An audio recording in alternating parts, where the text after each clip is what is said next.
You're watching Veterans Week coverage on ESPN, brought to you by USAA. Then we welcome you to ESPN College Football, presented by ExxonMobil. On a cold day, 20 degrees according to the temperature here at TCF Bank Stadium for the Minnesota Golden Gophers and the Purdue Boilermakers. Big day for Purdue. They can become bowl eligible with a win and continue to improve their chances of a shot at a Big Ten championship. The Golden Gophers trying to continue the trend of owning this series as the home team, and they are ready to row the boat. For Coach P.J. Fleck, they got their oars up as they take the field.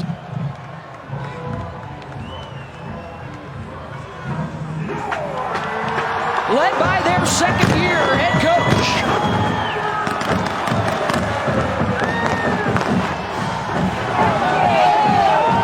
And now the Boilermakers are ready. They are on a roll, winners of 5 of their last 6. 3 of those against ranked opponents as they get ready to go.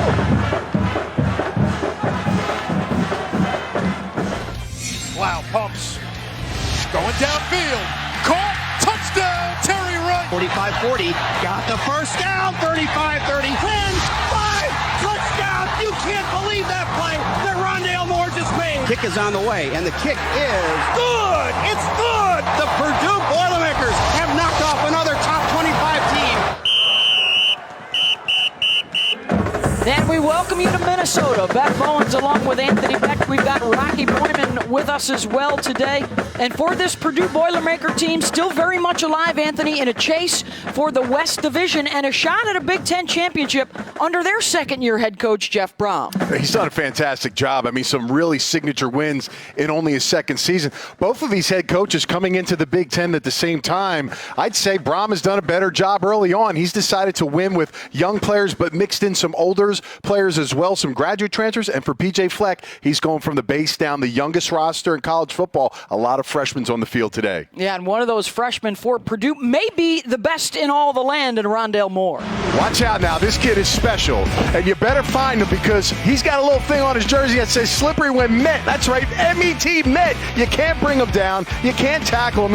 He's got unbelievable route running ability. He can catch the ball anywhere on the field, and we all remember the signature play that he made against Ohio State. That's right, this is the Buckeyes defense. Woo, woo, nobody can bring this guy down. He's been amazing. He's only a true freshman, folks. Keep your eyes on number 4. He can put up big numbers real quick. First in the country in catches per game, third in all-purpose yards per game on a very cold day in Minneapolis. It's all about layers today, Rocky.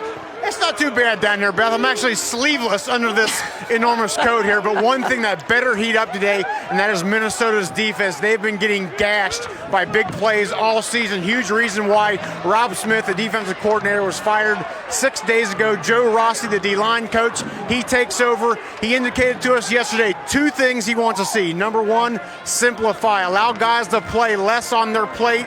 And number 2, some wrinkles, some things, some coverages, maybe some blitzes they haven't shown this year. Either way, they got to find a way to have better gap integrity because Purdue, they got some weapons on offense they can gash you.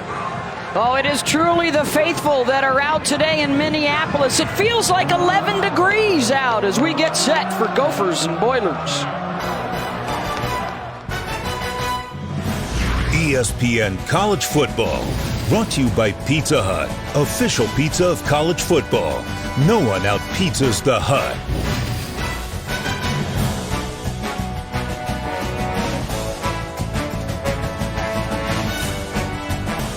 Then we welcome you back to the Big Ten on ESPN. Opening kickoff, Purdue in the light jerseys, and Minnesota here to receive. Demetrius Douglas with the fair catch inside the 5. The new rule this year will set him up out at the 25-yard line. And here comes Tanner Morgan, the second quarterback they've used this year, making his 3rd start. The redshirt freshman has back-to-back games of throwing for over 250. Yeah, he's one of those young players. He has mobility skills. He can move around a bit. Ball placement accuracy is his issues right now as a young player, and he's raw. He needs more reps in the game. He's getting another opportunity today against the Boilermakers. Had a chance after the injury earlier this year to Zach Annexstad Injury is a big part of the story for Minnesota and how they have tried to overcome those. They've got a big opportunity here today against a hot Purdue team. And the catch is made by Chris Ottman-Bell. And Anthony, if they can find these receivers, they've got some really good ones. My goodness. I mean, they got a veteran now, number 6 Johnson, but Ottman-Bell is one of them. Number 13 Bateman, another true freshman. These guys are specialists in route running. PJ Fleck, that's what he's known for, his ability to coach receivers. He played it himself, and he's really teaching these guys early on. Will his freshman quarterback have time with a young group of linemen, 2 freshmen in front of him? In fact, 7 rookies starting for this offense this afternoon. And they'll work out of the gun. And the handoff is to Mohamed Ibrahim, the redshirt freshman out of Olney, Maryland, who is their 3rd string guy, but due to injuries, he's been pushed into a starting role. Yeah, a redshirt freshman again. He had some big games this year. A little banged up coming into this game, but good to see him on the field. He's been a bit of an explosive player for being that far down in the depth chart at the running back position. Looks like they're going to show their Wildcat formation here with Seth Green, 6'4", 240. He's one of the bigger Wildcats you'll find as they try and convert here on 3rd down.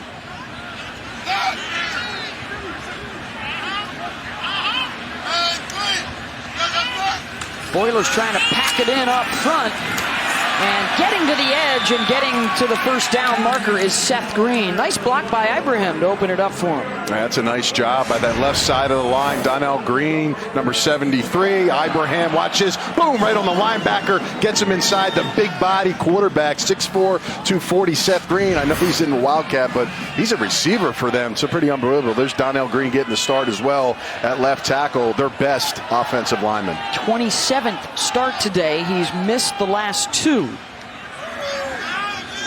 They've got some big guys left and right side of that line. We'll be telling you about the freshman on the other side today. This is Tyler Johnson, their top receiver. Nice move and a good downfield block from Ottman-Bell.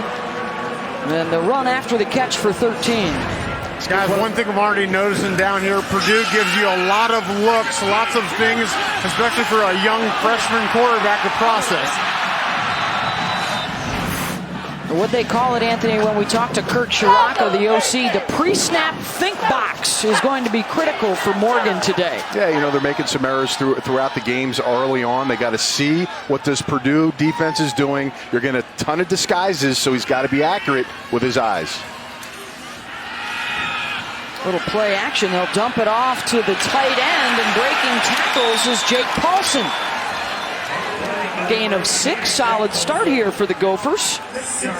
Brennan Thieneman with the tackle. He's getting the start in the secondary for his brother today. Easy passes, right? Get him. Get your young quarterback acclimated. Get his confidence level up. Hit some quick receiver screens. The tight end on a naked rollout. Make him feel good. And then now back to the Wildcat formation, Beth. And that is the quarterback, Tanner Morgan, lined up wide to the right as Green will take the direct snap here.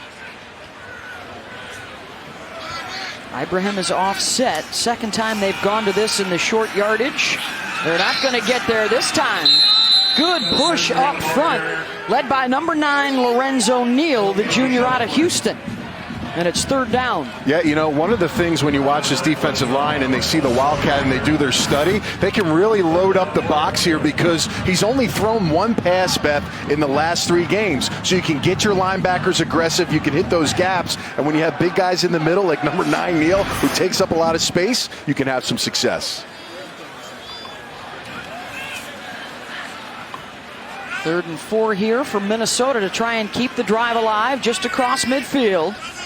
Opening possession of the day. They'll try the receiver screen. Ottman-Bell breaking a tackle, and he's got the 1st down to the 40. Simeon Smiley had a crack at him, couldn't bring him down. Yeah, this play looked real bad as I'm watching it unfold.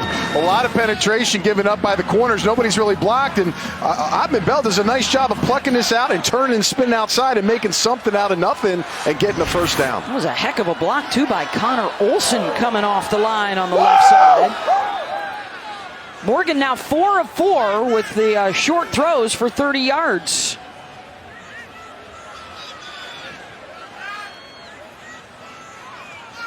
Both these offenses today will be doing a lot of checks to the sideline.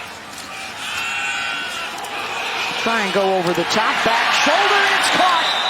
Rashad Bateman, the true freshman out of Tifton, Georgia, who already has a rookie record with 43 catches now on the year. Coming off his best game of the season, his young career last week. Great concentration. That's a good job. Young quarterback, young receiver being on the same page, throwing the ball behind him to beat that one-on-one man coverage on the outside. And Purdue corners are playing a lot of press coverage. A couple games ago versus Michigan State, they were giving a lot of space, and Michigan State took advantage of trying to play tight today. We got 16 more yards there for Minnesota. Morgan continues his perfection on this drive, 5 of 5 now. He'll call his own number here. And he'll pick up another first down inside the 14-yard line. And again, Ibrahim with a beautiful block out of the backfield. Hey, he's done a nice job. We talked about the quarterback mobility, and that's going to be key in this game. So far, you've seen Minnesota mix it up, all kinds of pass plays, quick screens, now the QB design run. Good job starting this game early and keeping Purdue's defense on their toes. And now can they score against the Big Ten's best red zone defense, the Purdue Boilermakers? Bryce Williams has now come in at tailback, the true freshman from Sarasota.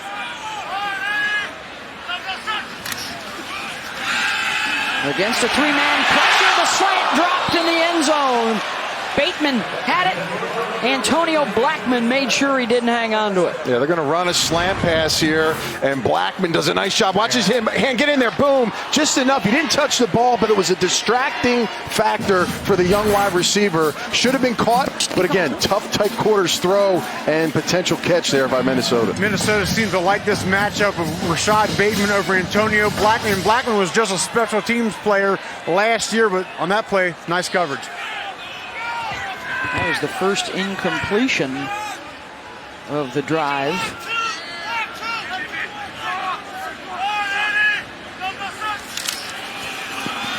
On the ground, Williams muscles his way down to the 9, picks up 5 there. It's going to be 3rd and 5.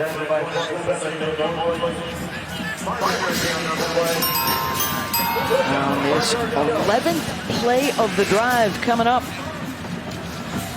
Have to get down in the red zone, 3rd and short and close to the goal line. You want to find your best targets right now. For me, you got to keep your eyes on the top of your screen, number 6, Tyler Johnson. He's the #1 receiver in the Big Ten in yards per game, total yards, and touchdown catches.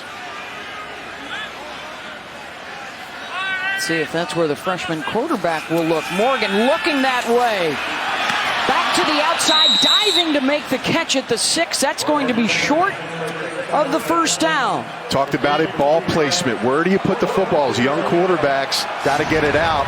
You see here, just if he gets the ball a little higher, Johnson's going to run it in. It looks like now they're thinking about going for it on 4th down, Beth.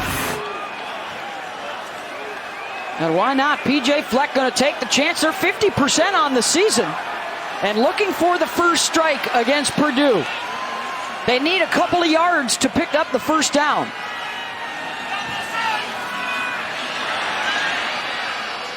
Six seconds. They may have to call a timeout. Well, they almost drew one of the linemen off, Lorenzo Neal. Timeout, Minnesota. It's their first charge. Will be a full media timeout. Back in a moment to see what they decide to do.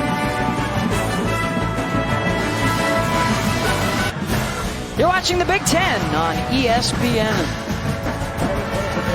And after the timeout and a moment of reflection, the kicking unit has now come on for Minnesota here on 4th down. Emmit Carpenter, he's the best they've ever had in terms of accuracy. 80% for the 5th-year senior out of Green Bay. He's looking at a 24-yarder here. He's 10 for 13 on the season. And the long drive will culminate with 3 points for Minnesota.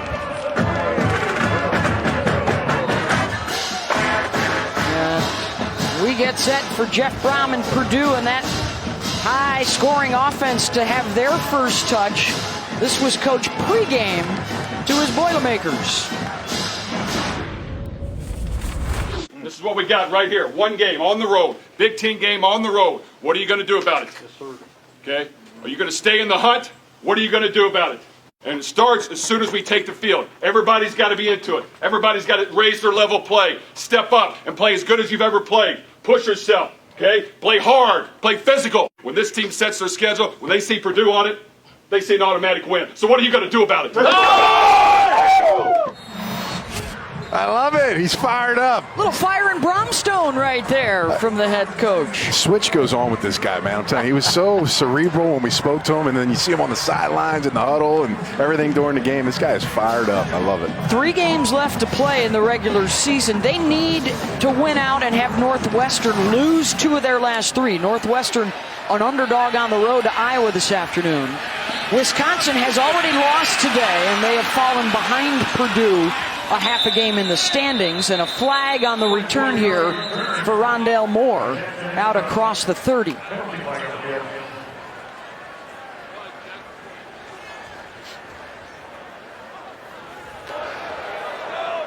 During the return, holding. Receiving team, number 97. 10-yard penalty from the spot of foul. First down. That's Smitty Smith, our referee today. And one of the reasons why the Boilermakers have a lot of confidence is the play of their 5th-year senior quarterback, David Blough, his 34th career start today. A third of those he's thrown for over 300 yards, including the upset of Iowa last week. Yeah, big numbers. He's got an excellent release, gets the ball out of his hands. He's truly a groove passer. If he gets in the flow early, he's dangerous. But I see a lot of wide throws, some bad interceptions the last couple games. He has to be smarter in those situations, and Purdue can have a big day. And one thing, Anthony, to talk to some players around this Purdue program, they worry about Blough's hand size. He's had some issues in colder weather, bad weather. Go back to Michigan State a couple weeks ago. Ball was coming out wobbly, and with temperatures in the 20s here, you wonder if that could be a factor, ball security for him. They run it with DJ Knox on their first play, and now they'll get it into the hands of Rondale Moore. He's averaging, Anthony, about 13 touches per game, averaging about 13 yards per touch, which are numbers they love. This kid is all ball. You know, Jeff Brown just says, look, he comes to work. He's the hardest working guy. They put these monitors on their hearts throughout practice. He said his levels are super high, and then the next player is all the way down. So, again, he is constantly going, and they love featuring him in this offense. David Blough. Moore couldn't hold on.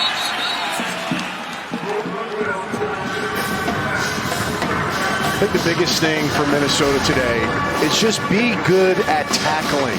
When he catches the ball, or whoever is going through the holes and the different gaps, just be in the right spot. At least hold on to him and let your teammates come together and make those tackles. You can't have those explosive plays given up like this defense has done the last couple weeks. Looking at 2nd and 10 out of the pistol. Little play action for Blough. He's got time. Incomplete. Good coverage by Jacob Huff to break up the pass intended for Hopkins. Now let's check into the studio. Chris Cotter.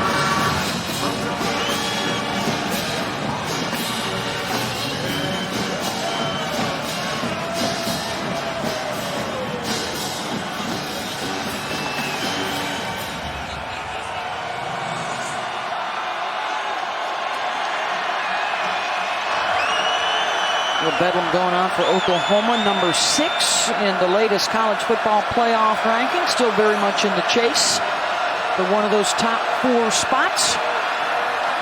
3rd and 10 here. Blough hit as he releases, incomplete. Overthrowing Rondale Moore.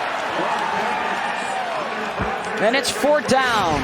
This is a nice job. They show double-A gap blitz, but you see Martin will come around, and he'll go on the outside all the way around to disguise it, and no one's there to pick him up. You see the right tackle, gets a huge hit on the quarterback, disrupts the throw, and nice job early on by Minnesota's defense. That might have been one of those new wrinkles that Coach Rossi was talking about. Nice blitz. It is first game as the defensive coordinator after they fired Rob Smith on Sunday. Passes the initial test. Minnesota with the ball and the 3-0 lead here in the first.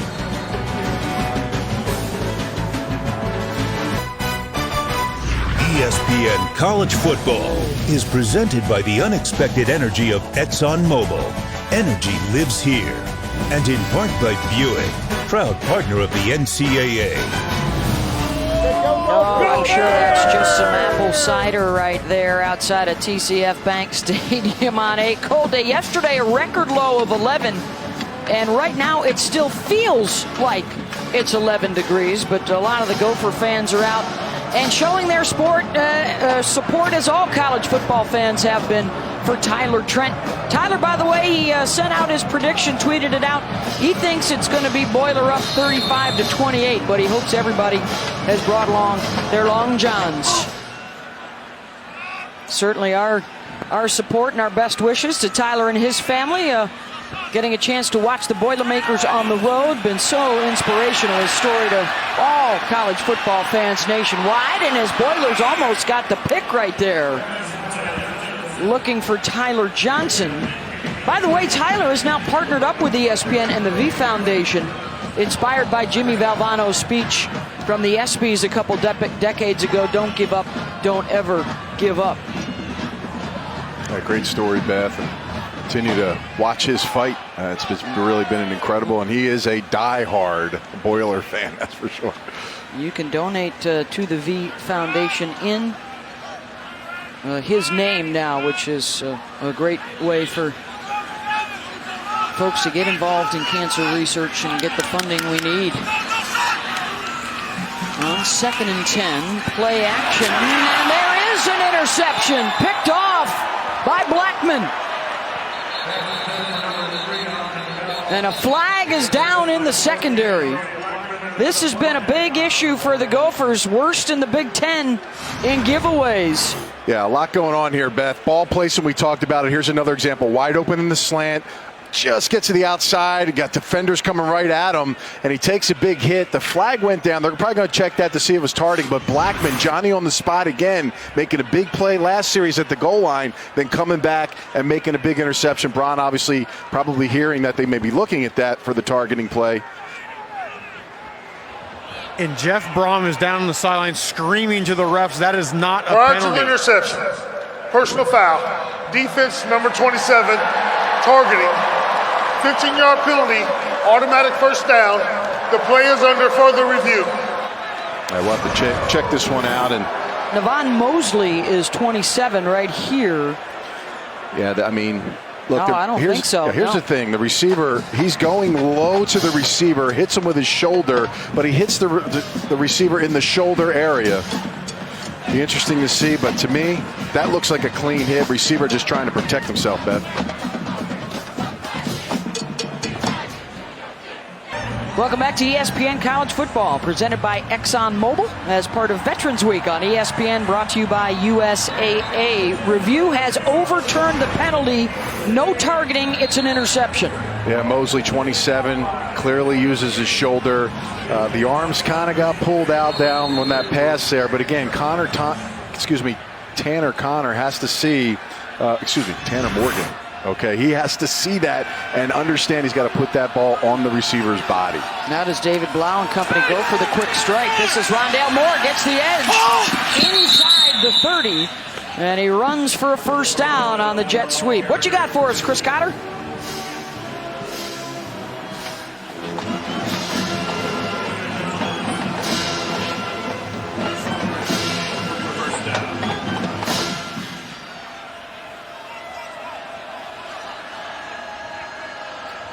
The Tide trying to make it 11 straight over Mississippi State. This is Jared Sparks taking the direct snap, and he's tripped up behind the line of scrimmage. Jeff Brom, as an offensive coordinator, really has been fantastic. He's been able to utilize a lot of different shifts, movements, trick plays, unique designs. The coordinator, Joe Rossi, said, listen, every week he's bringing, probably 8 or 9 different things they're working on every single week to keep this offense going and flowing. And these guys have responded the last couple of weeks of making big plays for Purdue. Markel Jones in at tailback. He picks up a nice block, and that allows Blough to find one of his tight ends. Down to the 21-yard line, that's Bryson Hopkins, who's already got a couple of 100-yard receiving days this year. guys down here on the field. I'm in the end zone. It's amazing to watch how much Rondale Moore, how much attention he gets even when the ball doesn't come to him. Usually 2 Minnesota defenders accounting for him on every play. Just outside the red zone here on a 3rd and 5. Let's see if they look to Moore. He's slotted left. Yeah, empty. They love to go empty 3rd and short. See if they can get a win on man-to-man. Looks like Minnesota's going to lock it up all the way across the board. Blough looking right now, coming back to the middle of the field, and he's wrapped up. Taken down, and it's 4th down.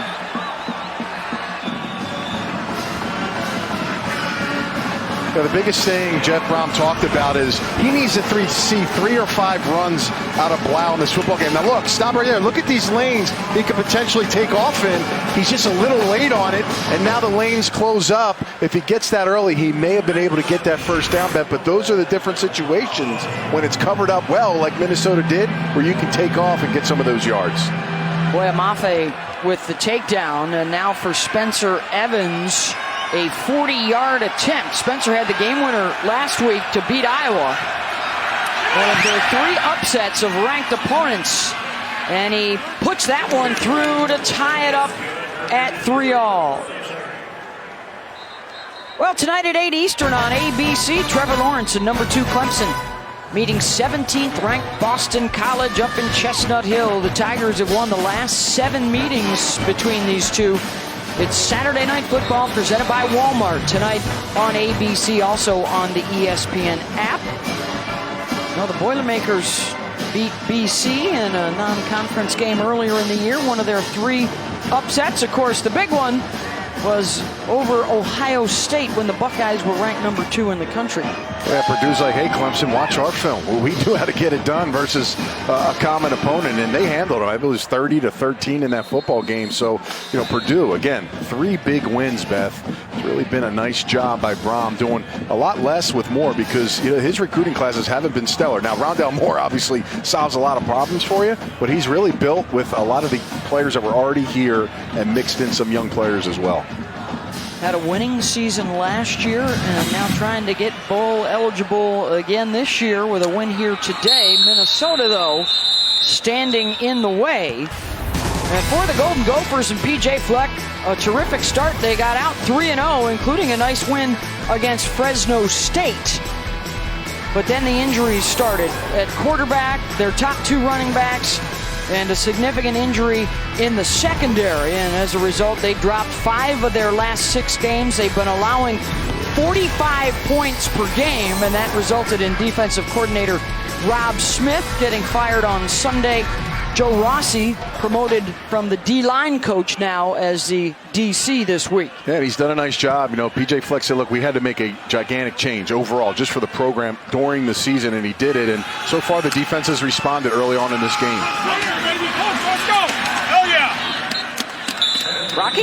Yeah, it just looks early on with Joe Rossi taking over as defensive coordinator. They look to be playing fast. I think that's one thing you look at them. Sometimes they're maybe trying to do too much, trying to do another guy's job and just playing slow out there. But I think a simplified game plan, they're moving pretty well here today. Yeah, the big thing for that defense will be to try and negate the big plays. That's been a big story for opponents all year long. And right now their offense back to work with Tanner Morgan. He's led them on a scoring drive, but also threw an interception that Purdue turned into 3 points to tie the game. They'll run it to the short side with Ibrahim. Tackled by Derek Barnes and a gain of 2. One of the things, especially in cold weather, Rocky talked about it with David Blough in his hands, is securing the football offensively. A lot of young players on offense for Minnesota. 21 turnovers this year. 10 of those are fumbles. So they have to secure the football as much as possible. Offensive coordinator Kirk Sharaka has been preaching that all season long. That turnover margin is now -9 in Big Ten play, and incomplete. It's going to bring up 3rd and long. They were looking for Bateman, and Blackman, who already has a pick, was the cover guy. Morgan started off good. They got him in a little bit of a flow. Now when you got to start getting the ball down the field a little bit, it becomes a little different. This is not a situation they favor. 3rd and 7+. Now they're in a 3rd and 8. He's going to have to make a play down the field. He's got the receivers to do it, but can he get the ball placement there to convert? They've converted a couple 3rd downs already in this first quarter. Johnson and Bateman go wide to the left. And Ottman Bell comes to the near side.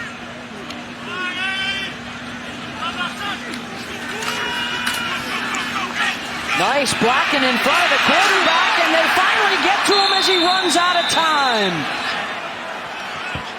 Marcus Bailey, their leading tackler, picks up the sack, and it's 4th down. Yeah, they show a lot at the line of scrimmage, but watch this. They only bring 4 here, and an excellent job by Minnesota picking it up, but even better coverage by Purdue, and that produces the sack, giving enough time for Bailey, 21, to get the big play. And Bailey is all over the field. He'll be on the line of scrimmage. He'll be off the ball. He'll be walked out in coverage. He is their do-everything linebacker here for Purdue. He's a Butkus semifinalist.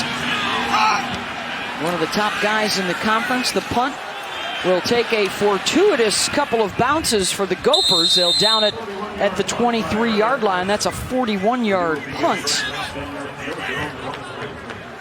46 seconds to go in this first quarter. So David Blough on the Purdue offense set to come back out. He didn't start the first game of the season, but he started 8 of the last 9 as he continues to shatter records. In particular, that big Missouri game, the most yardage. He's got 11 300-yard pass games in his career, and he's already moved up to number 5 in school history in passing yards, as well as passing touchdowns. Of course, everybody looking up in the record books at Drew Brees at the cradle of quarterbacks. Drew, one day soon, of course, who knows how much longer he can go. He seems ageless, but Drew would be their 3rd Hall of Fame quarterback behind Bob Greasy and Len Dawson, who are already in. One of the things that I've seen that really stands out with Blough is his deep ball accuracy down the sidelines. But when he goes in the middle of the field, he's been off a bit. He missed a big touchdown play against Michigan State that could have turned that game around. Let's see if he'll improve those throws today against this Minnesota defense. Excellent job coming up to make the hit. Chris Williamson taking down DJ Knox and a loss of 2. Just 8 yards rushing in the quarter. And with that loss, down to 6 yards rushing in the first quarter for the Boilermakers. 1 in the books on a cold Veterans Day weekend in Minneapolis. Knotted at 3 apiece.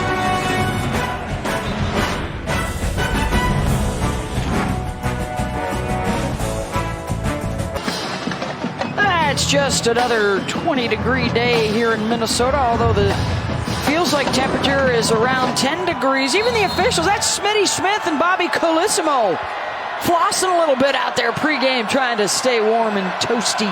Better work on that. Even at 3 apiece, 3rd and 6 for the Boilermakers, and they're not gonna get there. DJ Knox held a yard or so short. Jordan Howden with the stop, and that's Rocky Boyman down there finding the heater. Getting soft on us, come on. As we welcome you back to ESPN College Football, presented by ExxonMobil. We're all a part of Veterans Week here on ESPN, brought to you by USAA. Rocky down on the sideline, bringing you the sights and sounds, our sideline analyst. Yeah, Beth, it's, again, not too bad down there with the hands are an issue, obviously for the players as well. Are you running to stay warm, or are you running to the other end of the field to follow the punt? There's a dual reason why I'm running right now. I'm going to get some extra laps in here, try to get the body heat going. Now, he's talking about the players. I haven't seen the players go to the heater one time. Just the backups have been going to the heater. You're trying to lump you all together like you're both cold. Hey, I'm getting a little older, man. I'm not the guy I used to be, all right? You know?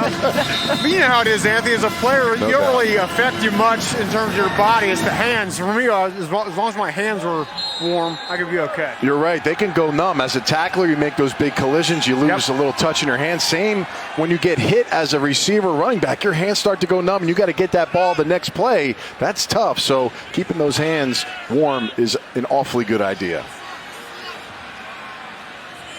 Tanner Morgan checking to the sideline for the play. Bryce Williams is the back with him, and he'll get the call. And Bryce with a nice run of 6 or 7 yards. Speaking of running, and look at how elusive Rocky's got to be with the band bearing down on him. The drum corps pregame. No respect. I had the entire drum, the entire percussion section was right in my ears. We're getting ready to go on. They weren't moving for nothing either, I'm going to tell you. What did you feel a special bond though, being a drummer yourself in a rock and roll band back in the day? Look, I was getting ready to take the sticks and show them what I had here. Maybe get another dual career here. 2nd and 5. Trying to air it out up top, and Bell couldn't haul it in. Going to bring up 3rd down. Antonio Blackman with the coverage. Bell's been the early target so far to be the featured receiver for the offense of the Gophers, and just off his hands again earlier with the drop, and then there with another one. Hey, you guys are giving me grief about being cold. I heard you went with the closed window option. Wow. No, they're open. I don't know what you're talking about. Are they? Yeah. Wind is coming through. I don't have a jacket on either. 3rd and 5 for the redshirt freshman quarterback out of Union, Kentucky. Got some pressure coming at him. He's going to throw it deep. Has a man open, and it's dropped across midfield. Demetrius Douglas. And Rocky was just reporting about the importance of keeping those hands warm. Sometimes you can be too wide open, Beth, right? This is tough. Douglas, a redshirt freshman, got to track the ball. You feel like you got to get a big run after the catch, but you got to catch it first. Track it into your hands. Never just trust the fact that your hands are going to make it for you. You got to see it hit them, and you see the support by the quarterback going over, talking to really both of these young receivers. This is good right here, getting them together. Say, listen, I'm going to come back to you the rest of the game. You're going to make those catches. Just get dialed in and focused. Rondale Moore, will he have a chance here? Going to call the fair catch, and the Boilermakers will have it at the 30 when we come back.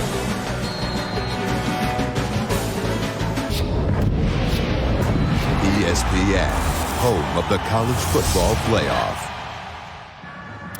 Who's in the college football playoff? Well, right now, Michigan's in. One of the top 4 spots. Ohio State still staying in the race. They beat Michigan State.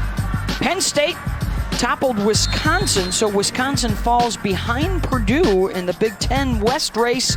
Of course, the Boilermakers still chasing Northwestern. They're scoreless early on the road at Iowa. Purdue needs Northwestern to lose a couple times, 2 of their last 3 games. Interestingly enough, the Big Ten West race runs through Minnesota because they have matchups with Purdue, Northwestern, and Wisconsin to close out the season. Now in the 2nd year with head coach P.J. Fleck, who told us yesterday he knew coming in when he took this job a couple years ago it was going to be a slow build. He said, I wanted it to be hard. I love a challenge. Lay the foundation, then start building that house. Year 2 was going to be a rough one, but he thinks with all the freshmen, Anthony, that they're playing, next year they'll be a little bit better. The year after that, even a little bit better. Yeah, so year 1, we're going backwards, guaranteed. But you're talking about that foundation. He doesn't believe in the JUCOs, bringing those in. It was an entire culture change for this organization. That's what he had to do day 1, and he's building it from the ground up. 3rd and 7. Can their defense get to Blough, and his pass incomplete? They will force another punt intended for Jared Sparks, and already a win early on for Minnesota to keep this game low scoring. Yeah, Sparks is looking at the quarterback, can I get a better ball? But listen, in this type of weather, You got to be able to pluck those out, but it is a little low. Blough obviously, has been a pretty accurate passer throughout the season. Put it on him, right on his body. We've seen now 2 quarterbacks that had some ball placement issues early in the football game. Back-to-back 3-and-outs for the Boilermakers. Special coming after the punt. Kick is away, and Douglas with the fair catch. Bobbled, but he hangs on a 48-yard punt.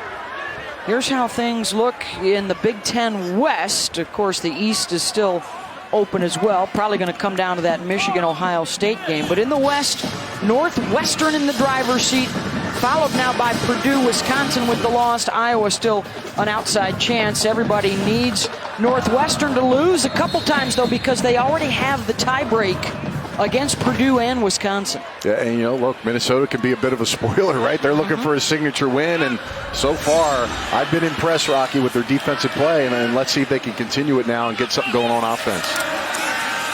Tanner Morgan is 7 for 12. He's going to chuck it deep again. Double coverage, and the catch is made by Ottman Bell. It's a good job by Ottman Bell to come back, but I would have not thrown this football. Double coverage. He just got lost on that one from coverage standpoint. Thieneman, coming in, starting for his brother Jacob today, just couldn't find the football. Good job tracking it this time by Ottman Bell. 33 yards on the hookup. 1st and 10 at midfield.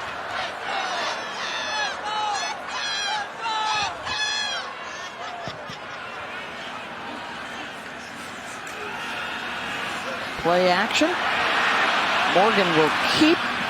Manages to get back to the line of scrimmage. Marcus Bailey was spying him. Yeah, it's a good job by Neal pushing Morgan out of the pocket. He had Bateman going down the sidelines, and you got to block this guy. If you don't, he can really get the quarterbacks out of the pocket and produce. So, his father, a very common name, right? Lorenzo Neal there. Had himself a nice career. He did. Anthony, I took a mean shot from his father in about 2002. It's amazing his size. His father played fullback for a long time, and his dad was one of the best. Yeah. What did he have, Rocky? No, he got me. He got me clean. I wasn't going to be standing here, but. Weren't you telling us, though, that the son inherited something good from his dad? Yeah, the sweet feet. There you go. Yeah. Lorenzo Neal, he always had those feet that could get a lot of movement in a short amount of space, and looks like the son, even given his size, has the same thing. Good movement in the middle of that defensive line.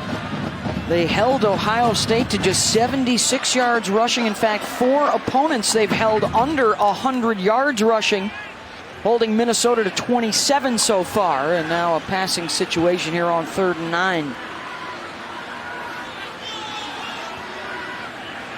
Seen a lot of passes to freshman Johnson here, still their best player in the slot. Morgan hammered on the release by Lorenzo Neal, and a flag is down. And did Neal hit him high? Let's see on the replay. Neal just completely goes between 2 offensive linemen. Look, Neal's a big guy. He's just trying to swallow up the quarterback here. Personal foul. Illegal hands to the face. Defense. 15-yard penalty from the previous spot. Automatic first down. Not quite sure who that is. We didn't get a number with hands to the face. We'll try to find that, but 94, I believe they said, Robert McWilliams. Oh, yeah, I see it. He came off the edge on Donnell Green and put his hands right under his face mask and right in front of the referee, too. So that'll set up Minnesota first down inside the 35. Got some Wildcat here, Beth. Seth Green is back in alongside Ibrahim. Nobody deep for Purdue right now. Deepest guy is a nickelback at about 4.5 yards. 6 guys on the line expecting the run, and Green gets the first down anyways. A gain of 11, and now to the studio. Chris?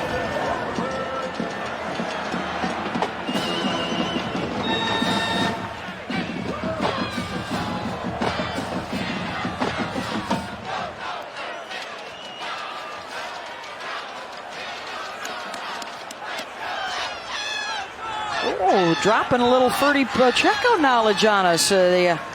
Going blow for blow there with Michigan to even up the ball game. It's early, Beth. It's early. It's early. Chris is in form, in stride, and that's going to be a face mask penalty on Kai Higgins. And that'll give the Gophers some more turf here and a first down. Yeah, this is kind of scary how quickly it happens. Higgins is going to reach out here. Number 98. Watch him grab Personal Ibrahim. foul. Oof. Defense number 98. Face mask. Half the distance to the goal. Automatic. First down. Penalties, Beth, right? That's basically been the catalyst for this drive for the Gophers, and they got to take advantage of it. Field goals, you cannot kick field goals and expect to win games. When you're at home, you've got to be able to punch it in. Don't forget Clemson and Boston College. ABC 8 Eastern tonight. Can the Golden Eagles pull off the upset? First and goal here in Minneapolis. Under 10 minutes to go in the first half. The Golden Gophers looking for the lead. Ibrahim hammered in the backfield. Derek Barnes, and a loss of a couple. He shot through the line. Yeah, watch this. Shoots through and just times it up perfect. It's about hitting the right gaps, and he sees it. Nobody's there to block him up, and he's a free hitter in space. And for a linebacker, Ant, it's all about believing your eyes. Sometimes the linebacker will see it, but you'll be hesitant to take that gap. He saw it. Boom, shot out of the cannon. Excellent play. Second and goal. They actually gave him a pretty good spot, Minnesota, at the 11-yard line, and it's Green again out of the Wildcat, and he will throw this time. Touchdown, Jake Paulson.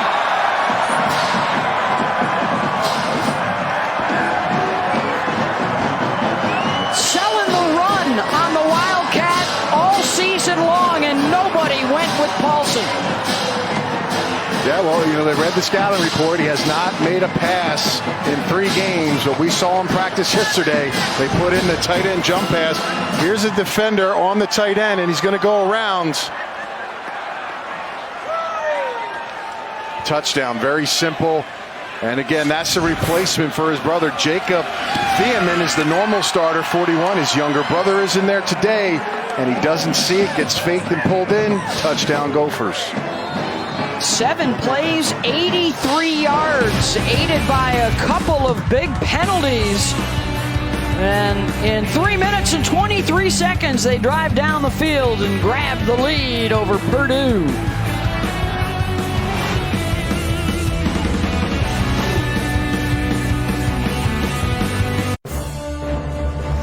ESPN College Football, brought to you by McDonald's and USAA, insurance, banking, and investments tailored for the military community. Well, look at some of the brave men and women from around the world sporting their Boilermaker and Golden Gopher colors, as this is the week we honor all of America's heroes who have served and are currently serving in our nation's armed forces. They've got the American flag there on the Minnesota helmet to honor Veterans Day coming up. Shout out to all of those who have served. My dad Lenny, my brother Andy, my father-in-law George, amongst the many. Well, this week, ESPN's Monday Night Football matchup features Saquon Barkley and the New York Giants in San Francisco to take on Nick Mullins and the 49ers. They've met 40 times since 1952, each side winning 20 of those. Coverage begins with Monday Night Countdown served by Applebee's. Look at P.J. Fleck with the Niners back in 2004. The punt return for 10 yards as a wide receiver in the NFL. He's got the pro moves. Look at the celebration. Look at the elevation getting up there with the big guy. Yeah, you better watch out with number 78. He's 6'9", 400 pounds. I know you like to chest pump your players, but he's probably not the guy you want to do it against. Well, when you talk about building blocks, and P.J. Fleck talks about that a lot, Daniel Fa'alele is certainly one of those. The true freshman from Australia via IMG Academy. 51% of this roster are rookies. And a lot of them are getting playing time and in the starting lineup. And they've got the lead over Purdue right now. And they are taking it to the Boilermakers. Quieting this high-powered offense with their new interim DC, Joe Rossi, this week. Yeah, I mean, this has been a difference maker today. Just being in the right spot, converging and tackling. As easy as that may seem, we haven't seen it on tape the last couple weeks for the Gophers. Good pop there by Thomas Barber, and now it's 3rd and 2. Man-to-man across the board in space. You got to watch out for number 4. He can really burn you. He tested here. Blough will pitch to Knox, and they're not going to get there. Holding Purdue to under 50 yards of total offense in this first half. And they get a big 3rd down stop there with Jacob Huff. Jacob Huff has played a lot of football here in Minnesota, and he came up with authority to make this play up the field on taking down DJ Knox. And trust me, DJ Knox is a little bowling ball. He's very strong and powerful. That is a collision, folks. We heard it all the way up here with our open glass, watching the field. Unbelievable by the Minnesota. 4th down, folks are going for it here, Purdue. From their own 35, Blough looking for a seam, and he doesn't get it. The spot is short of the line to gain. Guys, when you go simple, it allows you to play fast. This is the fastest I've seen this Minnesota defense play all season. Blake Cashman, their leading tackler, and he gets a big one right here. Yeah, good job tracking eyes. It was Cashman, and then look who cleans it up, folks. Number 2, Huff. Back-to-back plays. You love that from your senior, making plays, and everybody's happy about it, fist pumping. We haven't seen this the last couple weeks for this defense.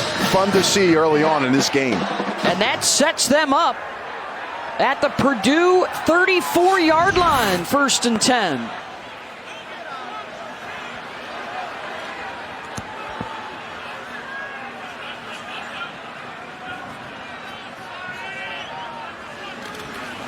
High snap. Ibrahim ran into one of his own guys in the backfield and gobbled up by Marcus Bailey. Gain of 3. Good job controlling that snap by the freshman quarterback, Morgan, just catching that ball and getting that whole fake down. That was big. Remember, this team has got 10 fumbles this year, and it's a good job just being cognizant of the situation in that moment. What a turn of events here with Minnesota dominating the time of possession, the yardage. They have shut down this high-powered Purdue attack, and they are going for it. 50-50 ball, incomplete. Blackman knocked it loose from Bateman. Again, a lot of their deep throws down the field. The sidelines have been kind of like go up and get them passes. See this trying to draw it into his body. Good job again by Blackman. He's getting a lot of activity today trying to knock footballs one-on-one coverage. He's doing a good job. And that play happened about 3 feet from him. It was a great job by Blackman as the receiver was going to catch the ball. He brought his hand right up through so he couldn't put the hands together to make that catch. Excellent technique. Rocky Boyman down on the sidelines today on a cold day in Minneapolis. Morgan scrambles, and down he goes. And the Purdue defense with the response, but a late flag on the play in the secondary.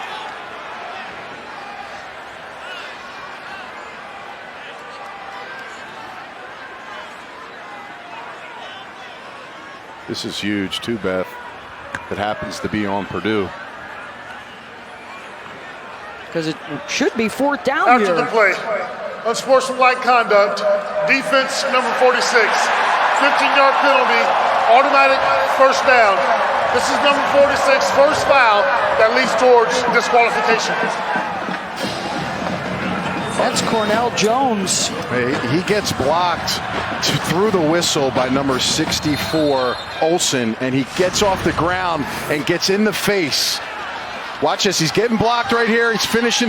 Look, the play's still going on. This is a pancake block. Good job by Olsen. You got to be smart here, though. The sophomore out of Miami went and headbutts him with his helmet. Unfortunately, he did it in front of a referee, and he pulled the flag. Brutal call. Brutal play. Another costly penalty. That's their third personal foul, resulting in a Minnesota first down in what should have been either a punt or a field goal right there. And instead, the Golden Gophers continue the drive. Nick Holt obviously not going to be happy about that, and got to calm him down. You got to be smart. He's mad, but he's got to be smart. He's a young player for this defense, and he cannot be selfish in that moment. The guy got him. Come back and get him on the next play, not after the whistle. Snow flurries starting to swirl around a bit here inside TCF Bank Stadium. Morgan on the move, wrapped up for a loss of one, Navon Mosley, and it's third down.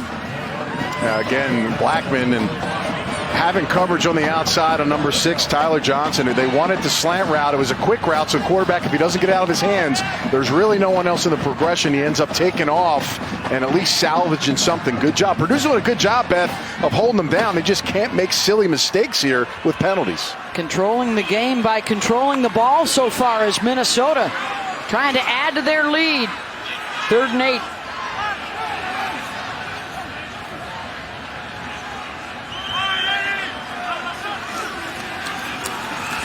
Ibrahim, nice cut inside the 10 and down to the 8-yard line.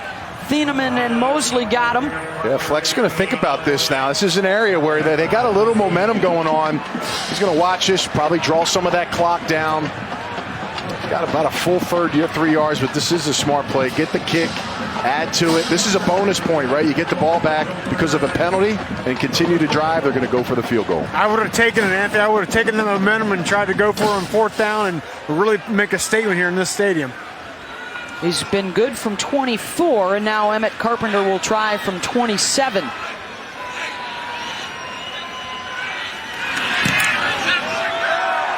And he's got it. 13-3, Minnesota extends the lead. They're up 10, 3:40 to go in the half.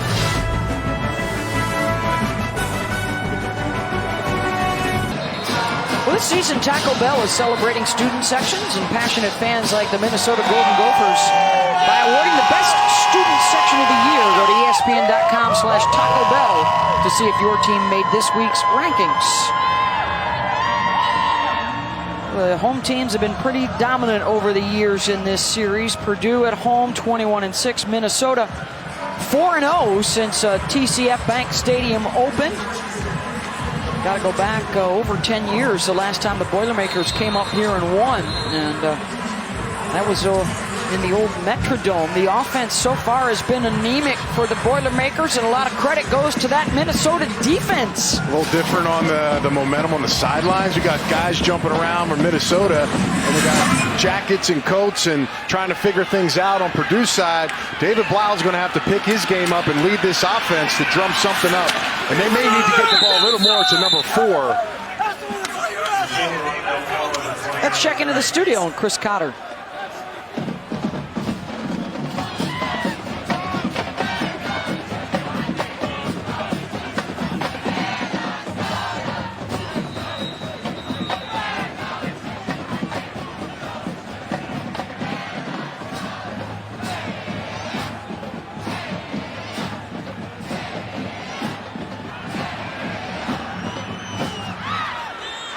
Here's the story so far. Purdue 13th in the country with 486 yards of offense per game. They've been held to 50 so far in the first half, as Minnesota has held the ball for 10 more minutes than the Boilers. 2 first downs in the first half. You got to move the chains, Beth. You got to get this offense moving so you can get more plays.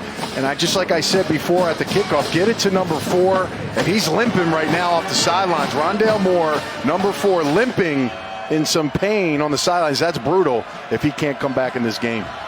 That's a significant development for the Boilermakers, replaced by Jackson Anthrop. And remember, at the start of the day, they were still very much alive in the chase for the Big Ten West Division title and a berth in the Big Ten championship game. A gain of 9 for Anthrop for a first down. Let's revisit Moore.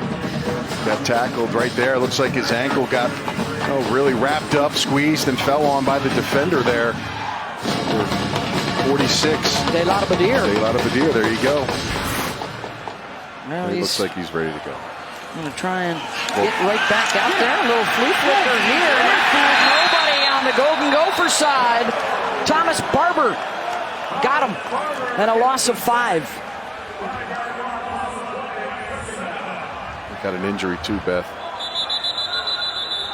That's Coney Durr, and that's the last thing that Minnesota needs is an injury to another defensive back. They have been piling up all year long, starting with the loss of Antoine Winfield early in the season and more recently Antonio Chenault. Take a timeout and be right back. Coney Durr looks like he's going to be okay getting the ankle retaped. This Minnesota defense has been having some fun today. And the 10-point lead over Purdue. Rondale Moore is back out on the field, number 4 in white, after an injury scare. And here is Rondale with a touch and a catch and a gain of 10. And it's 3rd down and 5. You know, he's really unguardable, and if you're going to give him space like that, he's going to find an opening. But he's also tough versus man-to-man because he's so quick out of his breaks. Got great quick twitch activity, and to me, 3rd down, 4, 5, 3. These are the areas where you're trying to get him in those situations so he can work in space. Have not converted a 3rd down yet today. It's right here, Beth, in the top, in the slot.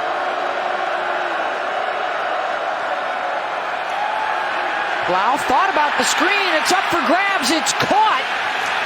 And immediately taken down at the 42-yard line was Isaac Zico. And it's 4th down and a loss of 2. And let's check in with Chris Cotter.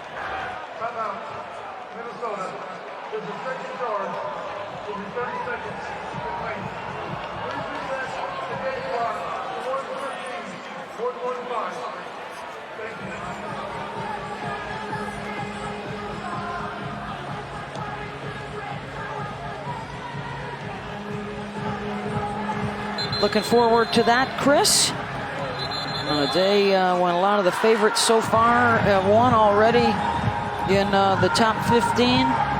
UCF, Ohio State, West Virginia, all winners. Syracuse won last night. Northwestern and Iowa going on right now. That's big for Big Ten fans right now. Scoreless midway through the 2nd quarter in Iowa City. Defense has been remarkable today. I mean, just night and day. Joe Rossi had less than 7 days to get this thing together, and these kids are responding today versus one of the top offenses in the country. Well, let's take a look at this week's college football playoff rankings, brought to you by PlayStation 4. And there are your top 10. Bama, Clemson, Notre Dame, and Michigan still holding down those top 4 spots. The Irish will be in action tonight, hosting Florida State. Clemson will be on the road at BC. Yeah, I really don't have any problem. I would say this. I don't have LSU in my top 10. I don't know why they're still there. I know they played very good teams, but they lost by 29 points to Alabama. Okay, if it was 60 to 31, will we put them there losing by 29? Yeah. I'm just saying, look, I get it. They're tough and they play hard, but if you got 2 losses, time to push them back a little bit, in my opinion. Abraham will run it. The push still going. Wow, this is demoralizing. First down, Minnesota, as they have dominated this first half of play. I mean, give credit to the offensive line, just pushing. Ibrahim, look at Neal. He's the biggest defender on the field. He's trying to push everything back, and he can. I'll tell you, they are playing with a purpose so far today, both offensively and defensively. Now, time is not on their side. In the final minute of the first half, they try the deep ball to Ottman Bell, incomplete. Yeah, you want to be strategic, especially this part of the game. Only your guy can get it or nobody. when you're pushed back with less than a minute on the clock, and that may be the one play they take their chance. And again, if they can get something big here, maybe a screen, a quick receiver screen, and make a big play, potentially get a field goal opportunity. Anthony, also Seth Green, normally the Wildcat quarterback, up at the top of your screen out wide there. Just came in the game. After hitting 6 of his first 7 passes, Morgan just 2 for 10 since. We'll try again. Oh, that's got to be a flag. Yep. And there is a flag on the coverage, looking for Bateman. Blackman was alongside him. It's hard to complain when the jersey's pulled off the pads here after the play, Beth. I'm just saying, I know DBs, they're getting close. I didn't do it. But right here, he pulls his jersey, and it's underneath the flap. Yeah, I get it, but they got the evidence. Pass interference. The Fleck is like, hey, number 14. We got this one. Automatic first down at the spot of the foul. He's making a case to the referee. He didn't, but the eye in the sky does not lie. And he's played well today, but that's he really has. A tough one to sell. And conditions aren't the greatest, but Emmit Carpenter is an experienced kicker who his long this season is a 53-yard field goal. They still got work to do to get in range. 1 timeout left. And the cut back to the inside, out to the 46-yard line. It looked like he might have been able to scoot to the boundary. And you got to call timeout here. I mean, they're obviously trying to get in a scoring mode. But, I think I like the fact that they're being aggressive here, Beth, in this situation before they have. You want to be smart. When you got a freshman quarterback, you want to make sure you don't make those tight window throws and make a big mistake before the half. But I like the way Minnesota's been playing so far in this game. Yeah, they have dominated time of possession. They have done a good job defensively. Remember, this team was getting really hammered on the defensive side. They make the change at defensive coordinator today to go to Joe Rossi, and what a difference. Yeah, they've clogged up the gaps. Usually there's been a big hole there, and then quarterbacks, running backs been able to hit them and make plays, and then just being aggressive, bringing the guy down, simple tackling, wrapping up and making big plays. And here's a big 4th down stop that they have. Jacob Huff there doing a nice job at the safety position for Minnesota. So everybody's getting involved and making big plays, and that's why they've been successful today. All right, what can they do here? Without a timeout now, 27 seconds in the first half. Ibrahim will run it, diving out across the 50. They'll try and hustle to the line of scrimmage here after a 5-yard gain. Then be smart here. I get what they're trying to do. 14 seconds. 3rd and 2. Morgan stepping up, heaving it downfield, incomplete, and a flag in the backfield. He was looking for Tyler Johnson. Looks like it's going to be a hold against the Gophers, and that might take care of the first half. Holding. Offense, number 78. 10-yard penalty remains. 3rd down. That's the big freshman, Fa'alele. He's so big, he just kind of captures the guy there, and this will be a scenario where they'll let this one run out. And but again, all in all, outside of this last drive, Beth, it's been all Minnesota in this game. That was just their first penalty.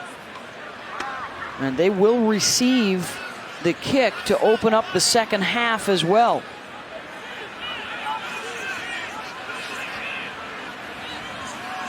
Well, it should be the final play of this first half. They'll play it safe with Ibrahim, and they will take the 10-point lead into the locker room. Golden Gophers 13, Boilermakers 3. Right after this short break, it's Chris Cotter, Jim Mora, and Emmanuel Acho joining you from the studio for the halftime report.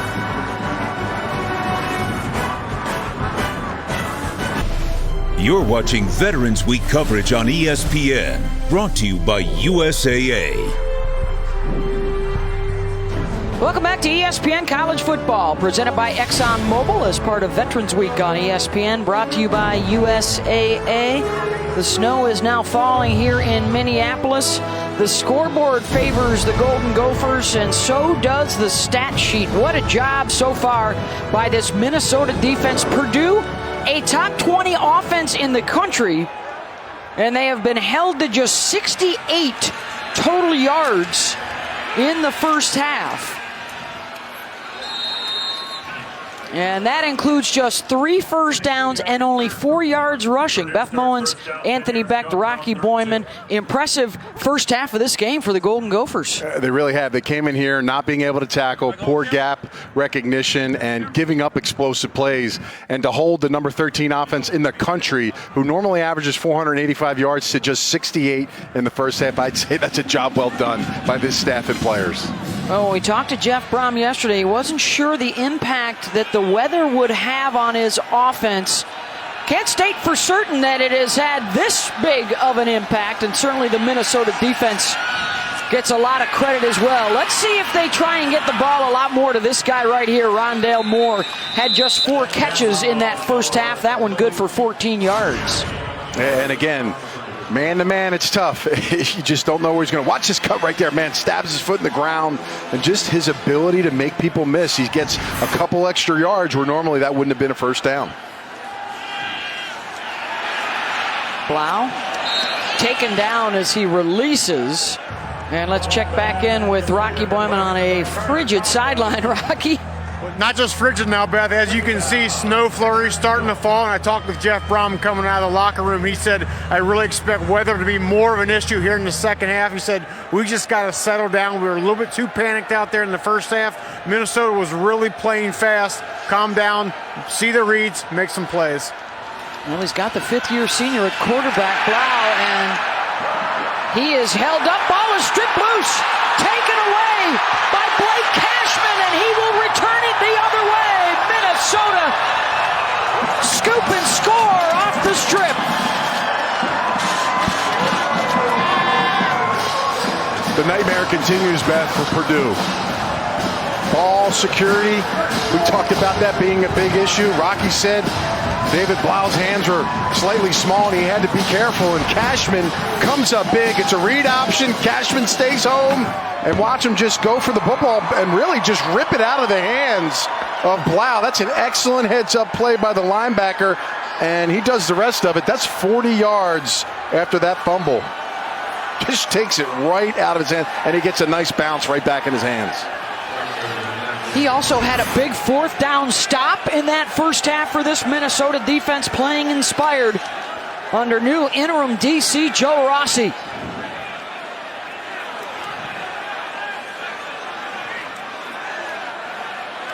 PAT for Emmit Carpenter, and Minnesota opens it up 20-3.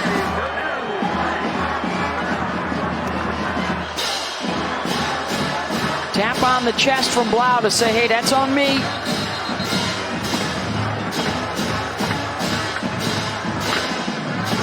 As the snow flurries continue here in Minneapolis.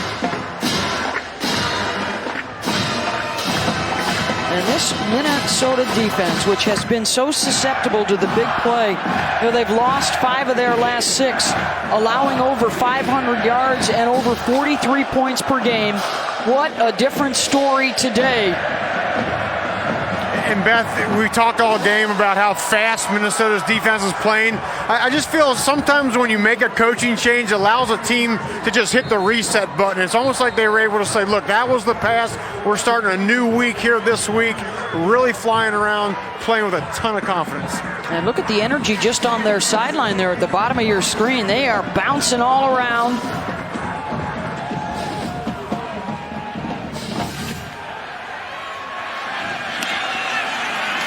And an opportunity for Rondale Moore, and he won't get far. Gets back out to the 25.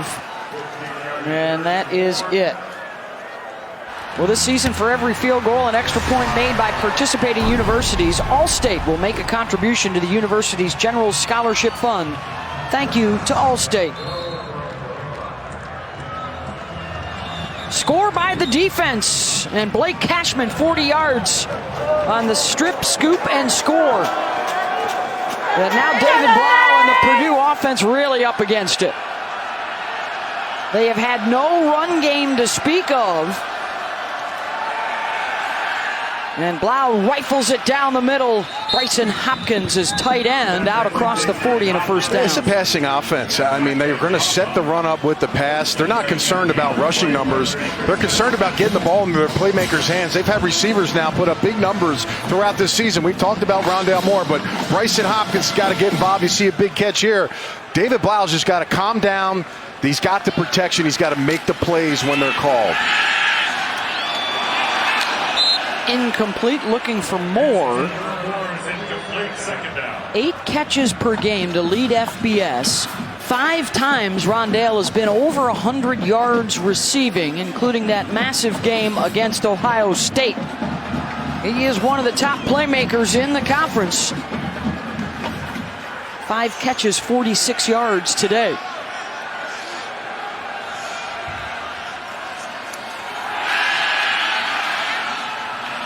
Incomplete, overthrowing Zico, and it's going to bring up 3rd and 10.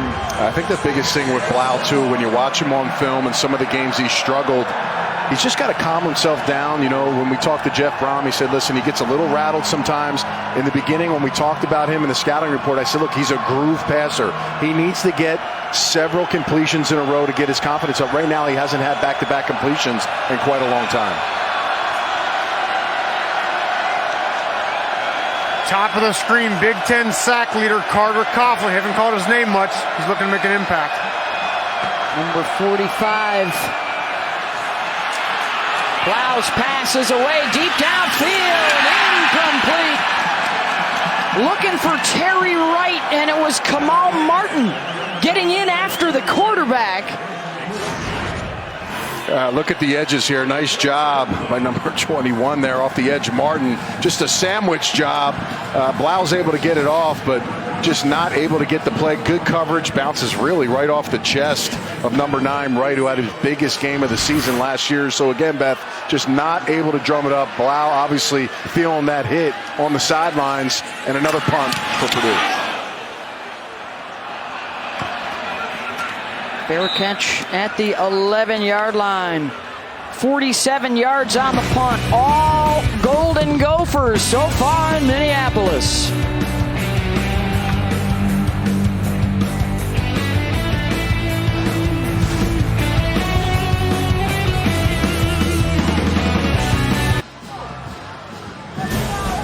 You're watching the Big Ten on ESPN. Minnesota in the snow here, looking for the upset of Purdue. They lead it 20-3. Thanks to a touchdown for the defensive unit. And now Tanner Morgan and that offense out there at their own 11-yard line. Ibrahim pulling a defender along with him out across the 25 and a first down. Gain of 16 there. This is a nice job. I mean, listen, making the blocks. No one's there. He doesn't get touched. Missed tackle. Grabs him, but it's already 10 yards plus for the run. And if they can get this running game, you just said, Beth, this may not be the best day to pass. Whoever can get the running game churning in this weather will ultimately decide it. And they ran the ball right there, Anthony, with a lot of Purdue defenders in the box. Ibrahim now 11 carries, 55 yards, while Purdue is negative now in a rush. Here goes Muhammad inside the 35-yard line and shoved out by Mosley. 43 yards. Watch the tight end, the top of the screen with a pancake block. That's what I'm talking about. That's how you spring runs, and then the running back does the dirty work. Watch this pancake block on 21. Bam! Knocking him down, and that's the momentum needed to get Ibrahim up the field and make a huge explosive play in the run game.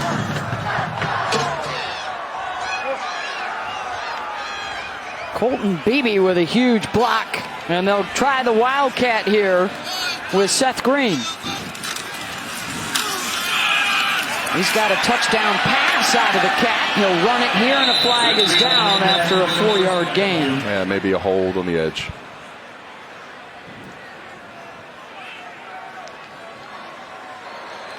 During the run, holding. Number 21 of the offense. 10-yard penalty remains. First down. That's 21 on 21. See Williams right here on the block, and you got to get it on the outside shoulder. Good job at being in a good contained position, and gets his hands. He's grabbing his chest plate, and you see the defender putting his arms out, showing the referee, listen, this is where I'm getting held. The easy call.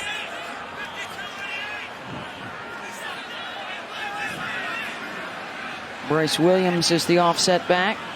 A true freshman and a redshirt freshman carrying the load out of the backfield today for the Gophers.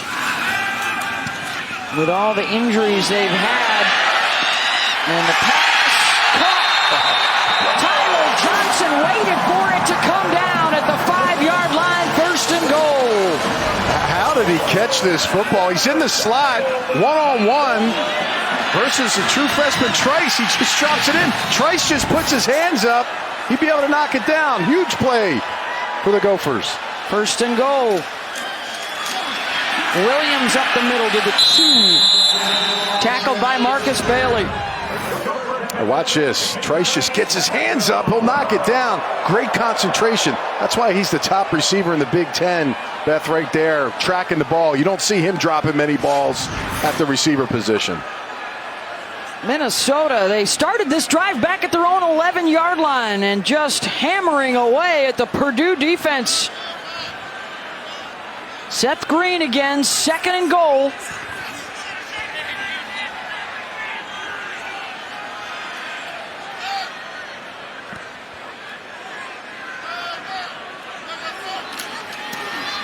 Green keeps, touchdown!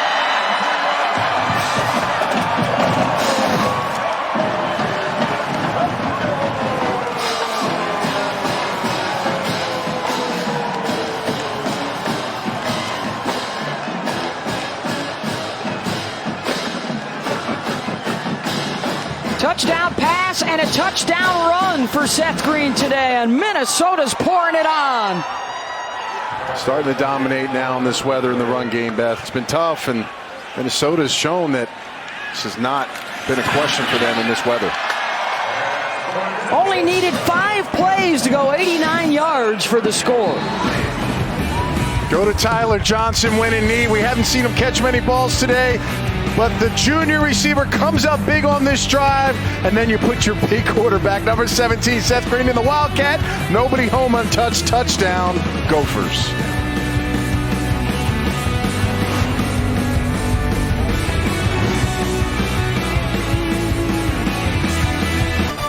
ESPN College Football, brought to you by Liberty Mutual Insurance. Only pay for what you need. And Chick-fil-A Nuggets. Tonight is Nugget Night. Oh, big night for Minnesota legend Lindsey Whalen last night, debuting as the new head coach of the Golden Gophers in front of a record crowd across the street at the barn, over 14,000. They had close to 6,000 right next door in the pavilion for women's volleyball last night.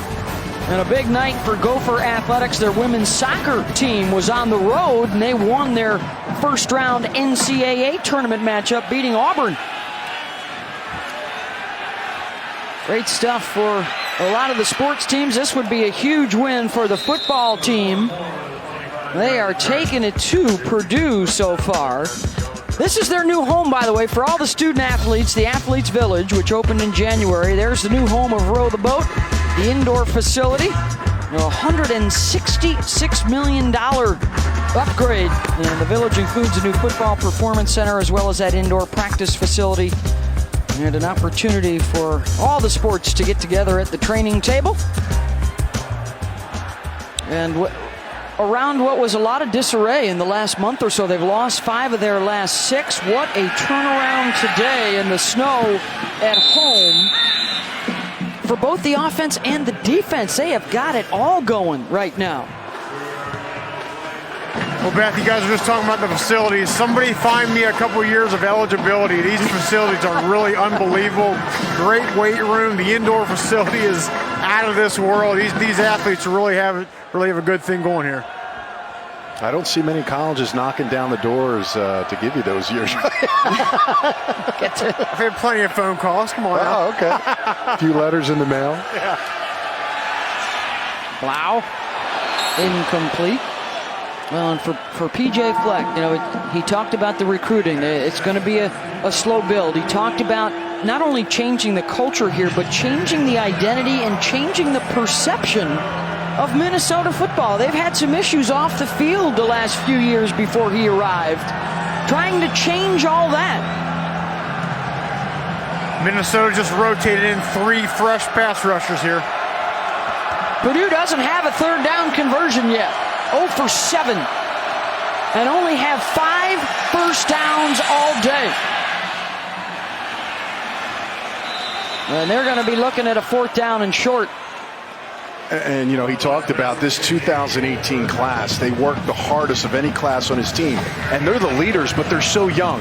It's hard to get those guys for everybody to buy in because they're the leaders of the team. So they're trying to learn on the run. So, like you said, it's a continuous build.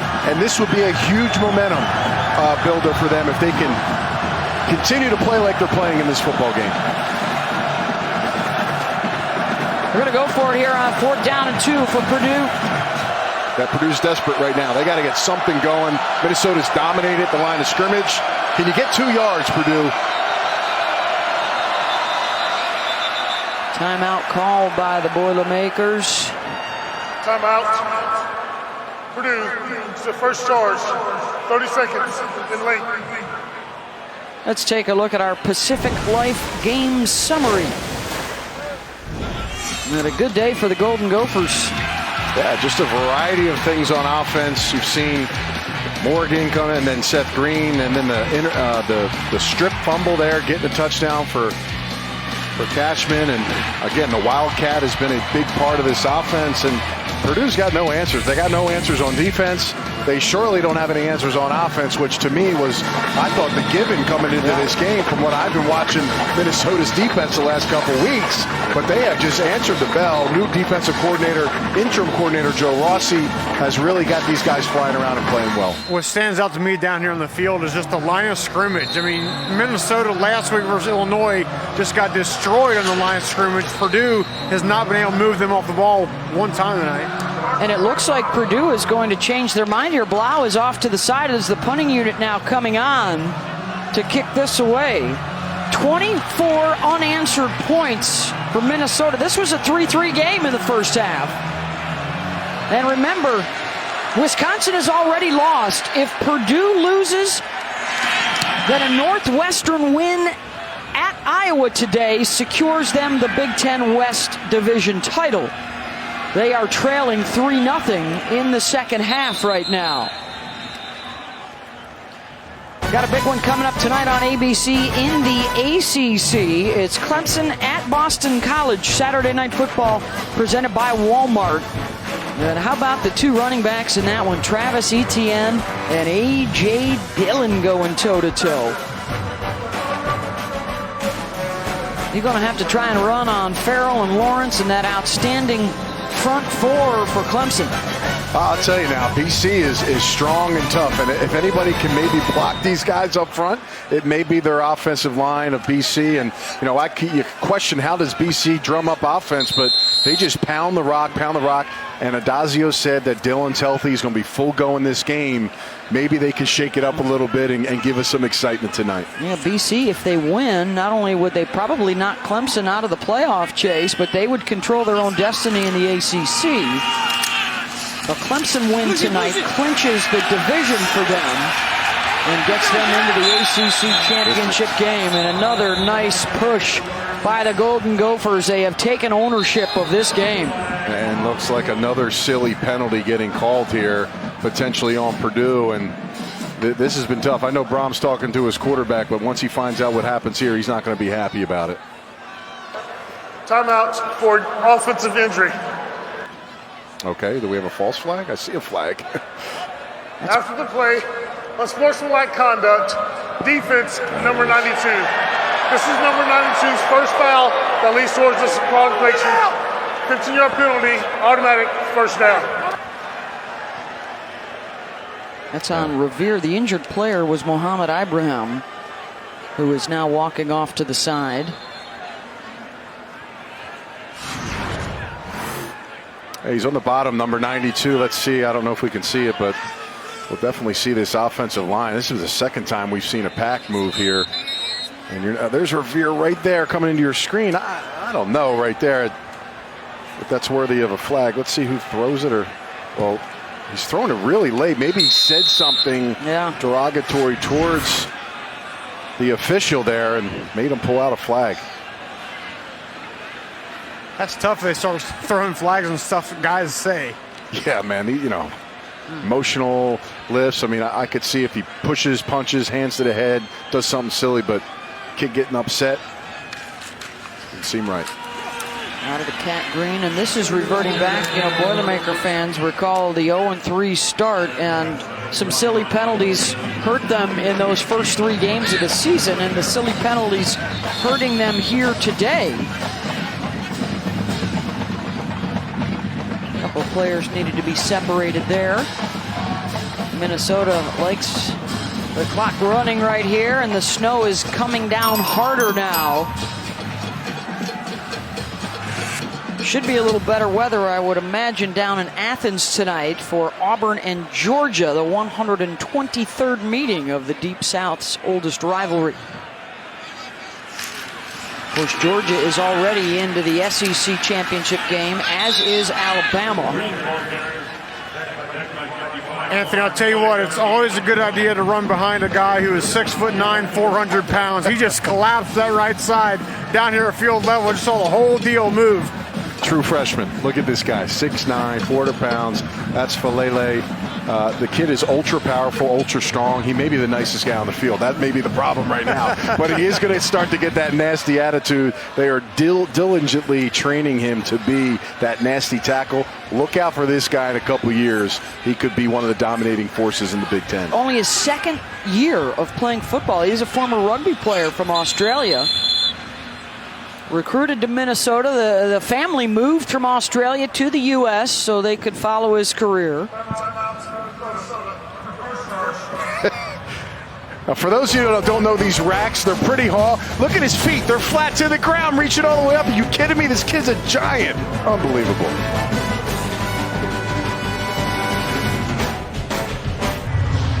(27-3) as Minnesota has run off 24 unanswered points to bust this open. Wisconsin has already lost tonight, and Northwestern has just taken the lead over Iowa. If that score stands and this score stands, then Northwestern wins the West and will play for a Big Ten title.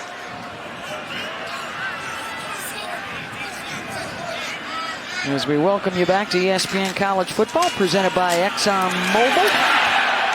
Seth Green will pick up the first down. This is all a part of Veterans Week on ESPN, brought to you by USAA. The story is the ball control for Minnesota and a defense that has held Purdue to -2 yards rushing and 101 yards total.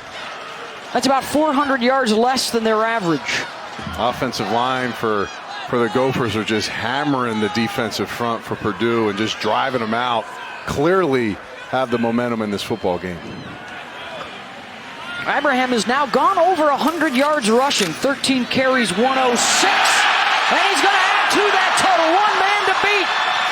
Down he goes at the 14-yard line. Thieneman saved the touchdown. 33 yards. Great blocking the left side. I mean, listen, if you can't get off a block, then you're going to have holes. And Ibrahim has done a nice job of hitting those holes fast and aggressive and downhill. And looks like right now Gophers want to speed up the tempo.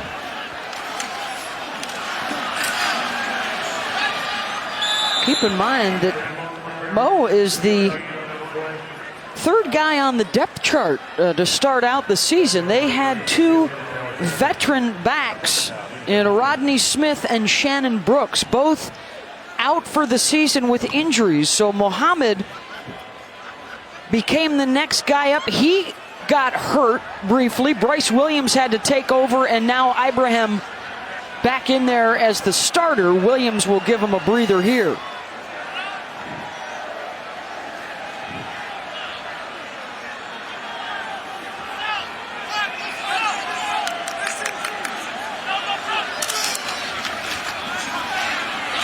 Williams from the backfield and bounces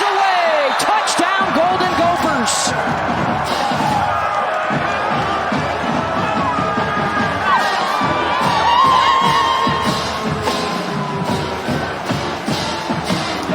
The defense is just worn down right now. Even when they're in place, they're not. They're missing tackles. They're getting driven off the ball. And it looks like Minnesota just gets stronger and stronger as this game goes on. 7 plays, 81 yards in under 4 minutes. And Bryce Williams, his second rushing touchdown of the season. This was a 3-3 game in the first quarter. It's not anymore. Yeah, watch 9. He beats him up the middle. He's there for a tackle, but doesn't bring him down. Just a good job by Williams. And then all of a sudden, 2 of the same players clash into each other, and you get yourself a touchdown run. And right now, nothing's going right for Purdue. It's been an atrocity today on offense, defense, and Minnesota has taken advantage of it today. I'll tell you what, Anthony, down here on field level, it really sticks out is just how much more massive Minnesota's offensive line is than Purdue's defensive line. Outside Lorenzo Neal, it's a pretty small defensive line for Purdue, and they're just having their way with them right now. Coming off a bad loss against Illinois last week, they make a coaching change on the defensive side of the football. They're looking at a schedule to end the season that has the top 3 teams in their division. And 50% of their club is freshmen. They don't know any better to be intimidated by any of that or fear any of that. And P.J. Fleck and his coaching staff, credit for getting these guys ready to go to work today, as they have scored 31 in a row. Let's take a look at today's hardest working players, brought to you by Duluth Trading Company. Can we give it to the entire defense for Minnesota? You're right. It's been a collection of great plays. Jacob Huff from the Cashman from the linebacker position. Then getting a pass rush and just being in there every single time in the backfield and making it tough for these players. And again, there's Cashman again, getting the strip, getting a touchdown. The senior, local, Eden Pryor High School, Minnesota making a big play. Rocky? And Anthony, you talk about Blake Cashman. If we're being honest, he had a pretty bad game last week. Was out of gaps a lot. He's a great player. I'm really impressed with how he bounced back. He's flying around, playing with a ton of confidence right now. I love how young kids respond, guys. You know, they get called out. We see it on film. The eye in the sky doesn't lie. Rocky saw it. I saw it. And you know that your teammates saw it. And when you come out the next week and you go on a mission to make plays and you do it and come back, that shows the leadership and the want from you as a player. And Anthony, you remember a couple of years ago, the Holiday Bowl was really when Blake Cashman came on the scene. They had that great defensive effort versus Washington State, and he's been making plays ever since. And what's even more remarkable, remember, this is a Purdue offense that lit up Ohio State and beat the second-ranked Buckeyes 49-20 just a few weeks ago, and Minnesota has just dominated them throughout the day today. You know, I'll be honest, I'm not shocked that Minnesota is winning the game. I'm shocked at this offense for Purdue. The one given coming into here, I think we can all agree, is that there was going to be some big plays. These receivers were hot for Purdue. Blough was getting the ball out of his hands. Rondale Moore became a playmaker. DJ Knox was making plays. They have just completely shut them down this whole game. Blough gets the pass off to Hopkins. He's going to be short by a yard. No run game to speak of, and I mean 0 rushing yardage so far today. Their total offense, 127 yards, is all through the air. That's unbelievable. I mean, 0 yards rushing. I mean, not even a scramble or anything. You know, congrats. My hat is off to Minnesota for what they've done so far in this game.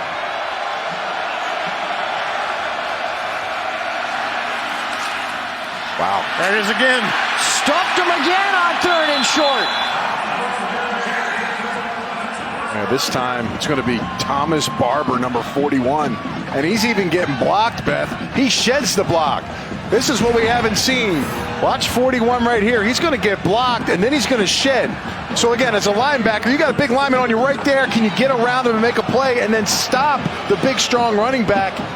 Wow, they're going to give it to him. They may have to get a measurement here. I don't know about that. Cashman says no way. And PJ Fleck is screaming his case to the field judge right now.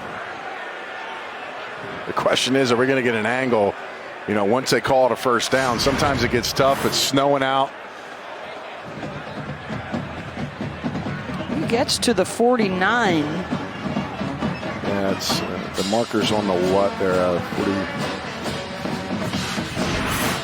And the marker was on the 48-yard line. I mean, they just measured it.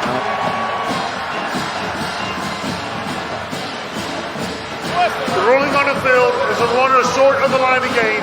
4th down. All right, the officiating crew got it right. And it's 4th and 1.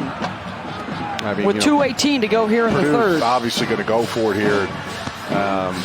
You know, I'd say this easy to get a yard back, but man, they hadn't had any all game. So we'll see what happens here. I'll tell you, you know, Minnesota can hold here. It'd be remarkable what they've continued to done. But, you know, Purdue just trying to get anything here just to get a yard has been tough.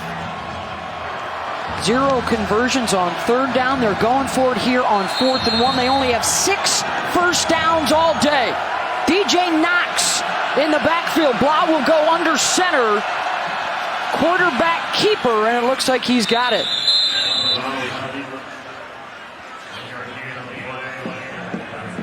And he does. First down, Boilermakers.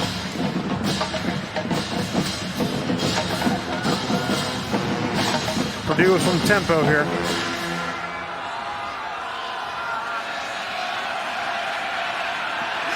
Blough will run with it. He does not go down. He takes a hit from Thomas Barber. And a gain of 5. Well, the ESPN app, now with ESPN Plus. Get more ESPN and download now. All the latest scores and highlights. Northwestern continues to lead Iowa 7-3. Alabama, Michigan, Washington State all comfortably in front. Oklahoma, that Bedlam matchup is still tight.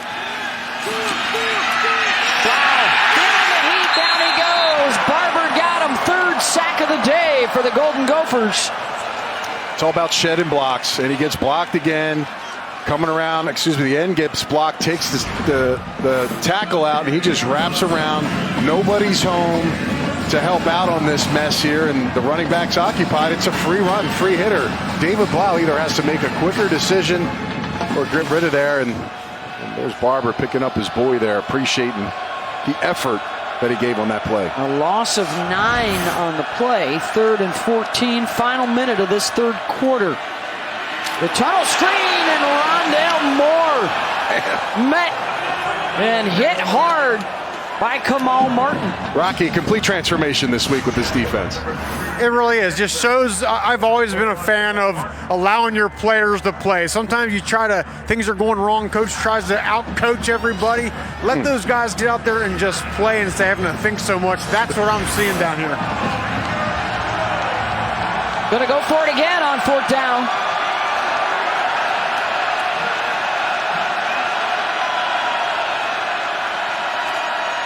Blitz is coming. Blough steps up. Incomplete. Looking for more. And the Golden Gophers will take over.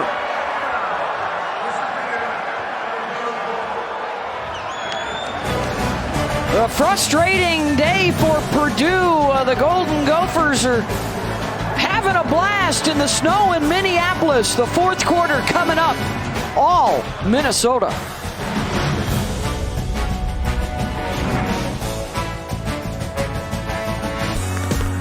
No, this was done by a Brazilian artist and his team, painting a giant portrait mural downtown of Bob Dylan, entitled "The Times They Are A-Changin'." It's like formerly Robert Zimmerman, and a Minnesota native, used to live here in Dinkytown in Minneapolis, just up the road a pace from a TCF Bank Stadium. Start of the 4th quarter. Beth Mowins, Anthony Beck, Rocky Boyman on a cold night in Minneapolis. And wouldn't you know it, Purdue coming in winners of 5 of 6. Minnesota losers of 5 of 6. And the scoreboard tells a completely different story. 31 unanswered points for the Golden Gophers. And what may end up costing Purdue a shot at the Big Ten West Division title. Wisconsin's already lost, so if they both lose and Northwestern beats Iowa, they win the West. Bounce into the outside. Williams inside the 20-yard line. They've had the energy. They've had more bounce in their step all day long. Yeah, who's got contain here? Higgins gets pushed in. The corner's not there. No one's home. Just over-aggressive. I know you're trying to get up in that line. They know they're going to run it. But if he springs it outside like he did there, Williams gets a big play.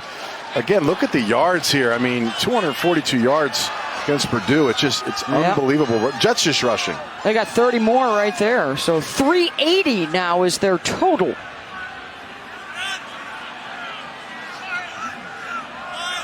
On a dominant day, Seth Green has worked well out of the Wildcat. Their defense has scored for them. Mohamed Ibrahim is getting close to 150 yards rushing. He had 157 against Ohio State.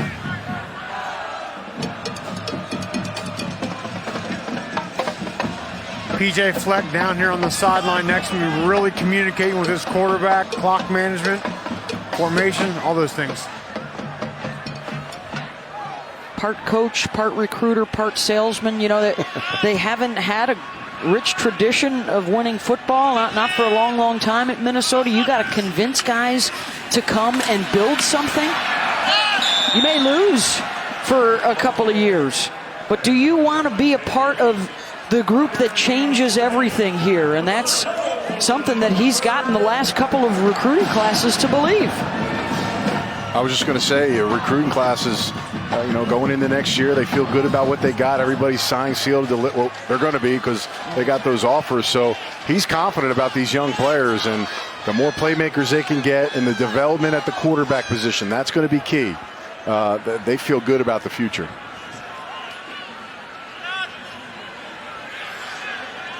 Drive it again, looking for a score. Williams tripped up at the line of scrimmage, and a flag is down as well. Yeah, we're going to get a hold. During the run, holding, offense, number 64. 10-yard penalty remains, first down.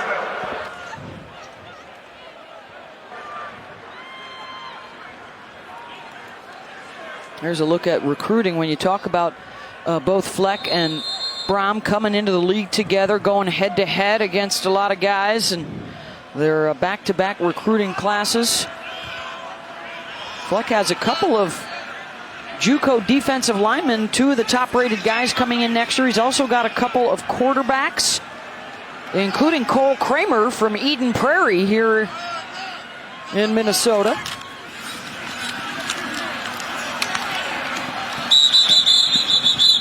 And guys, we talk about recruiting. I watched PJ Fleck before the game. They hit a bunch of recruits down the sideline. He's, glad handing them, high-fiving them. Tremendous amount of energy. He knows he's, like you said it, Beth, he's a salesman. He's really selling the benefits of this program, being a part of something special, new facilities, and it was just fun to watch. And he's already selling the Christmas spirit. We were teasing him a little bit yesterday. He's one of those people that sets up the Christmas tree early. It's already up in his office. He's got the candles burning. He's got the fire on the TV set in his office. And he probably told his recruiting coordinator before the game, I'm going to shake their hands now, get them out of here before it snows, and get them inside the indoor facility so they don't see this snow coming down there. They have been reveling in it so far today.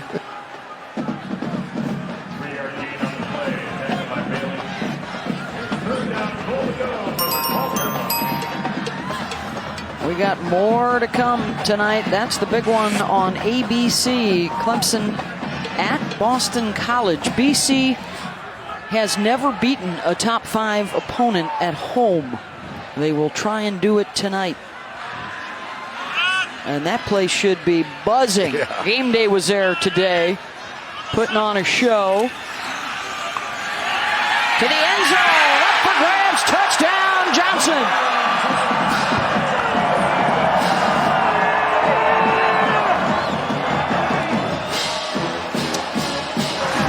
receiver in the Big Ten in yards, number 1 receiver in touchdown passes. Add another one. That's number 9 on the season for that young man. He's a junior, and he's really been a consistent playmaker for this football team. And Coach Fleck talked about how he was just a regular slot receiver last year. Didn't have a lot of juice to him. He has the speed, but he never got taught the position. Well, he taught him how to play that receiver. Now he's become more explosive in that slot position and made some big plays for him. 73 yards receiving. He is still on pace to set a new single-season school record for receiving yards. Can you stop the Gophers today? Pouring it on today. Running, catching, touchdowns, playing defense, putting it all together today.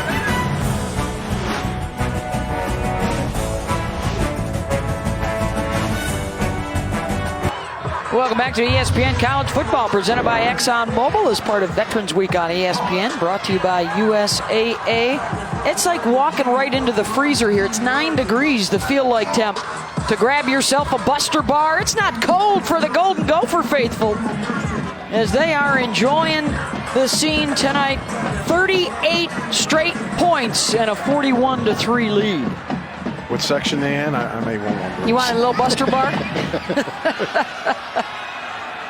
An impressive performance and much needed for Minnesota, and a bit of a head scratcher for the Purdue offense tonight. But what a job by this defensive unit. 139 points allowed in their last 3 games. Today, just 3 points surrendered after P.J. Fleck let go of his old DC Rob Smith and gave the interim tag to D-line coach Joe Rossi. Yeah, just a remarkable performance. I mean, I can't even imagine he thought that the defense could bounce back this well in just 7 days. So hats off again. Just a tremendous job. These kids responded to the challenge and they got the job done. Let's check into the studio. Chris Cotter.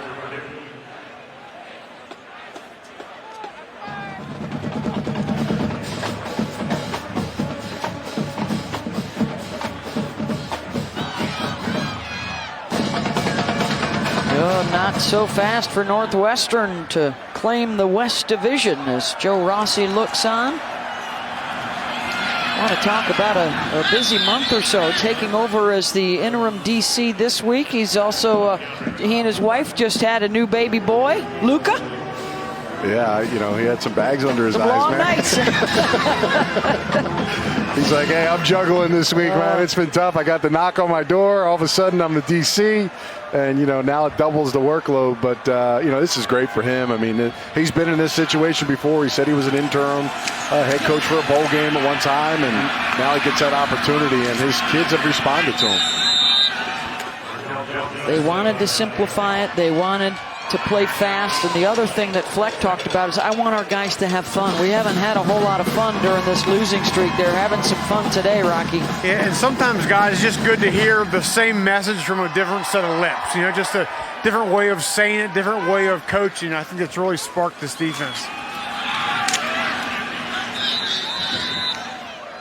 Well, Sunday is Veterans Day, so it's fitting that we have the cadets of Army squaring off against Coach K sports-ranked Blue Devils at Cameron Indoor. Got a little college basketball for you tomorrow at 1 Eastern on ESPN. Of course, Coach K played and coached at Army. And now the Knights will head down to Durham to face Duke. And that impressive freshman class. The deep ball, almost the one-handed catch for Zico. And a flag is down.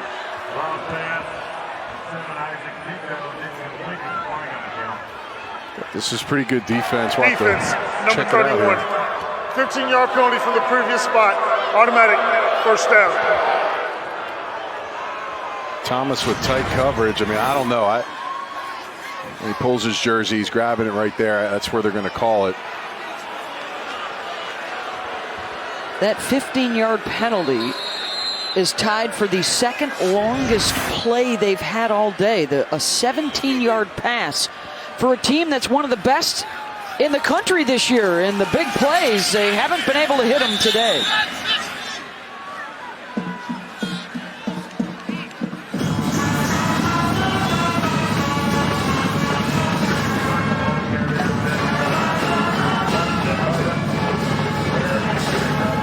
to go. 23 plays of over 40 yards, second best in the country behind Clemson, but nothing doing against the Golden Gophers. We got another studio update for you with Chris Cotter.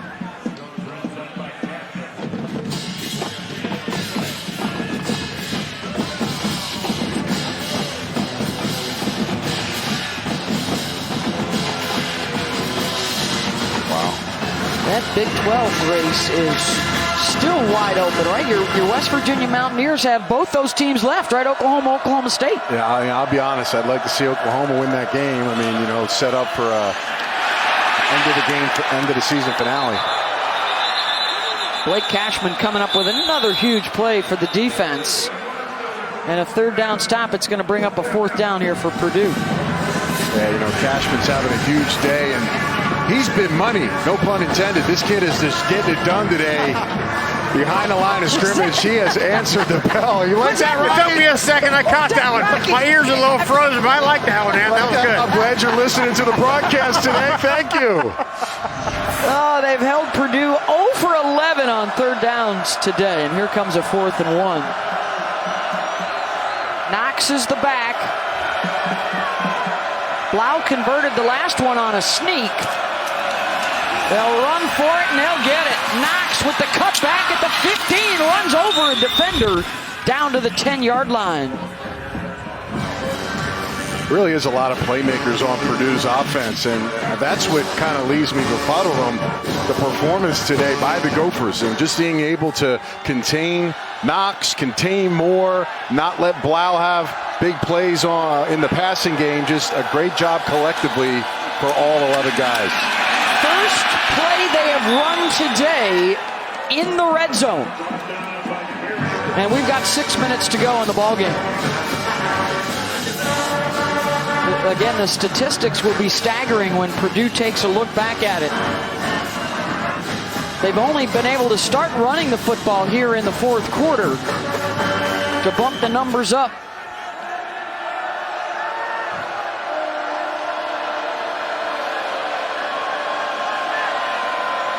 Moore is the motion man. They'll get him a touch on the outside. And Rondale Moore into the end zone. Touchdown, and a nice block on the edge by Jared Sparks. Beth, I can't believe they didn't call a pick on that play. I'm right down here, and that was pretty close. Sparks was not making really an effort to get in the route. Well, it's right at the line of scrimmage, right, so yeah. if he crosses over, and goes for the block, he's allowed to do that. Now, if it was an area, make sure he's in here. Yep, he turns in, ball's over. Finally, some production here, but I'll tell you, it's taken them a long time to really puncture Minnesota, and it's just been a great job by these guys. That ends the stretch of 38 unanswered points for Minnesota, and the PAT is good. 5.5 to go. Still plenty for the Golden Gophers to celebrate.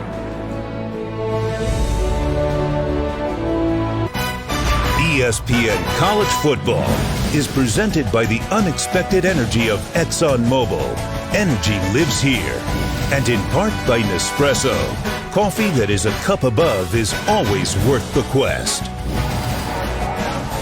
Those that have come out in the snow and the cold have been rewarded. The Minnesota Golden Gophers dominating here at home against Purdue as we take a look at our Pacific Life game summary. All Golden Gophers as the defense showed up today. And Mohamed Ibrahim, 155 yards rushing. Seth Green out of the Wildcat, a rushing and passing touchdown today. That 3-3 tie score in the first seems like a long time ago. And again, Purdue came in winners of 5 of their last 6. Minnesota losers of 5 of their last 6. And this is college football, folks. 5.5 to go, and we'll be back to Minneapolis in a moment. Time now for today's Big Ten Player Spotlight, brought to you by Discover Card. Mohamed Ibrahim, his cousin, plays at Florida State. He was last year's Scout Player of the Year for the Minnesota offense, and 2 yards shy of a career high today, Anthony. He's been unbelievable. I mean, Tried to get some things drummed up early in the passing game, but he's really been a difference maker. This offensive line's done a good job creating holes, and he's been fast, explosive. He rarely missed a hole today, and he's been impressive for a guy that was, what, 4th on the depth chart? Yeah. Filling in nicely and stepping into that lead role. And a new quarterback now for Minnesota is Zach Annexstad, the true freshman from Northland, Minnesota, who went down to Florida to play at IMG Academy. Behind that O-line of Green, Olsen, Weiler, Andries, Faalele, and the rest of those fellas up front. How about the scouting report on Zach, who started early in the season? Yeah, pure pocket passer. Again, a ball placement. He's a freshman just trying to get better week in, week out. A lot of times he locks his eyes onto the receivers. Defenders kind of jump on him. But, again, he's been banged up, Beth. He's had an ankle, a high ankle sprain, and just trying to work through it. Kind of took away from his mobility and getting an opportunity here late in the 4th quarter. Turned down offers to go elsewhere to walk on, a preferred walk on here at Minnesota. They have all freshman quarterbacks, by the way, the only team in the country with that. So he replaces Tanner Morgan, the redshirt freshman who had initially committed to Western Michigan to play for P.J. Fleck. And then when P.J. said, I'm going to Minnesota, said, why don't you come with me? Tanner said, okay. Sounds good.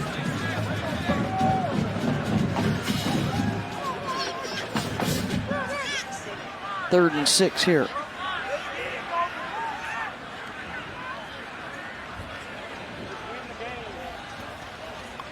As we approach 4 minutes to go, Iowa still leading Northwestern, so as it stands, they would not yet be able to clinch and eliminate Purdue from the West Division race.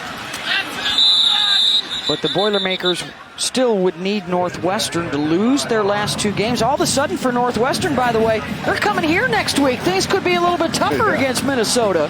You're right. And then their last game against Illinois.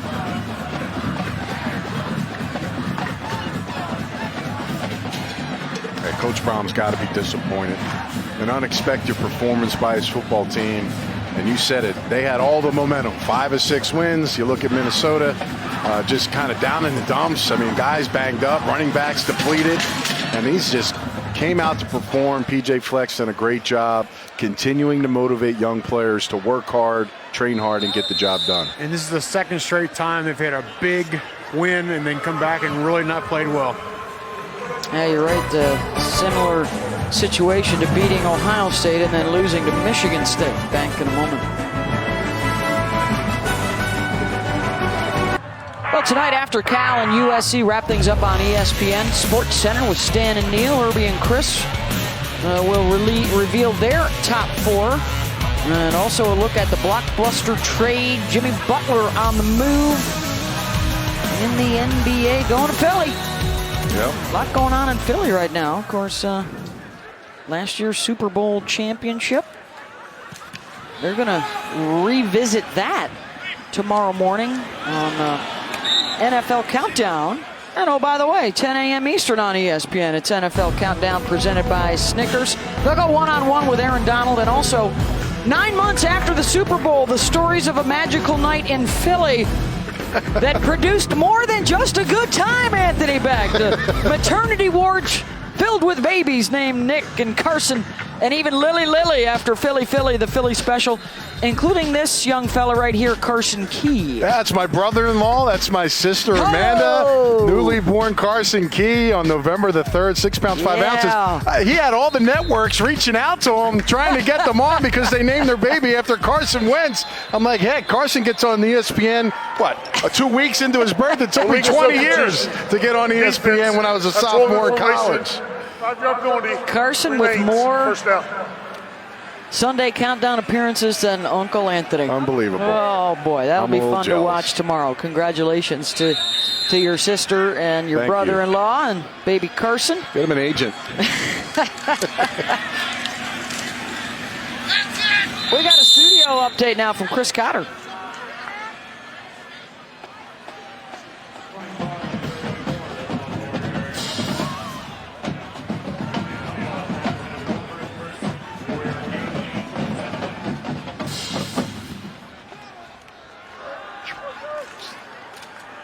Boy, Tua's been hit a couple of times, Anthony, now, and he's been able to come back both times, but taking some shots. Seems to be late in the game, too, which he's not normally playing. It looks like they're going to win that. They'll go out of conference with the Citadel next week, and then, of course, the Iron Bowl with Auburn, and they'll follow that up with the SEC championship game against Georgia in a rematch of last year's national championship game. Michigan appears to be in control against Rutgers, so that's number 1 and number 4. Still to come tonight, Clemson at BC on ABC. Notre Dame hosting Florida State tonight.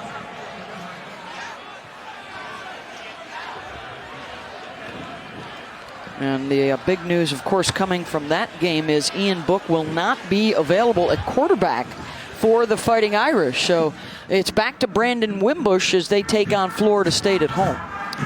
You know, it's going to be cold. Obviously, when you're coming down from Florida and you haven't won a lot of games, sometimes you pack it in a little early. It's going to be interesting to see what Wimbush does. I would say, you know, don't try to win anything with your arm. Just be safe.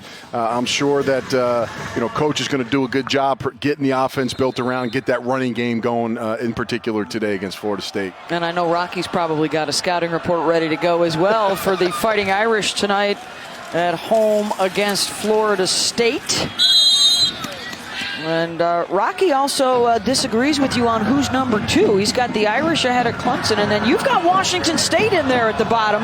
Rocky likes Oklahoma at number 6. Yeah, I mean, you know, Oklahoma, to me, they had a close win at home against Army that I'm still scratching my head at, and they're playing a tough game right now against Oklahoma State. And Washington State continues to win, so they're the last chance for the Pac-12. As of today, you know, it's a toss-up when you're looking at those number 6 teams. I think they're one of the better teams in the country. I will still yell that Notre Dame should be number 2. They have the best win of the year over number 4 Michigan. People say Michigan has gotten better.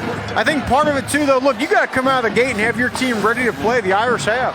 I agree. I think, you know, we always lean on, well, what have they done lately? The big wins, and they've played better as they go into the season. Well, you know, there's something to be said about coming out the gates and winning early, and that's what Notre Dame has done. And, you know, Michigan has that loss. They've improved, but big picture, you know, to me, Notre Dame has been strong. If I got a playoff pet peeve, it's don't ever take your full body of work over head-to-head if you've got the head-to-head sitting there in front of you. Tonight at 8 Eastern, 5 Pacific on ABC, it is Trevor Lawrence and number 2 Clemson on the road to Chestnut Hill to take on Boston College. Can the Eagles pull off the upset? Saturday Night Football presented by Walmart tonight on ABC. 2 of the top running backs in the country, Travis Etienne and A.J. Dillon, will try and match up. This is Alexander Horvath with the carry as the final seconds will tick away. And a huge win at home for P.J. Fleck and the Minnesota Golden Gophers. An impressive performance on both sides of the football as they stun the Purdue Boilermakers. 41-10 is the final. And they stay perfect here at TCF Bank Stadium against the Boilers.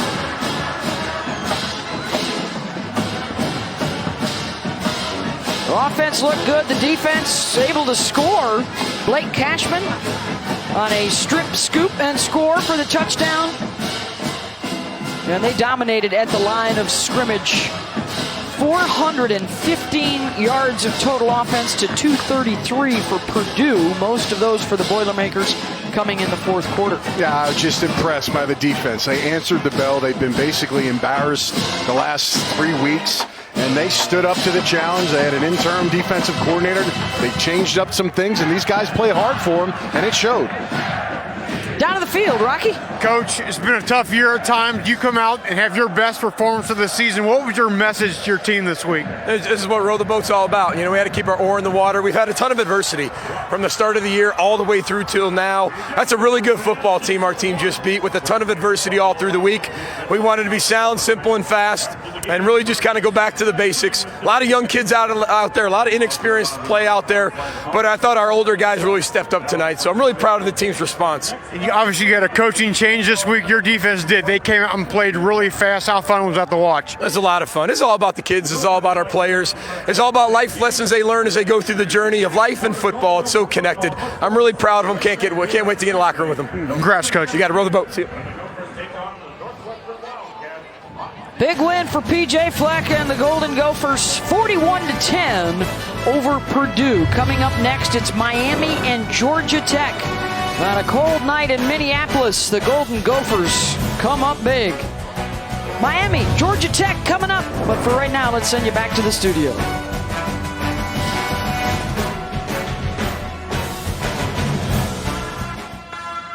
Blake, walk us through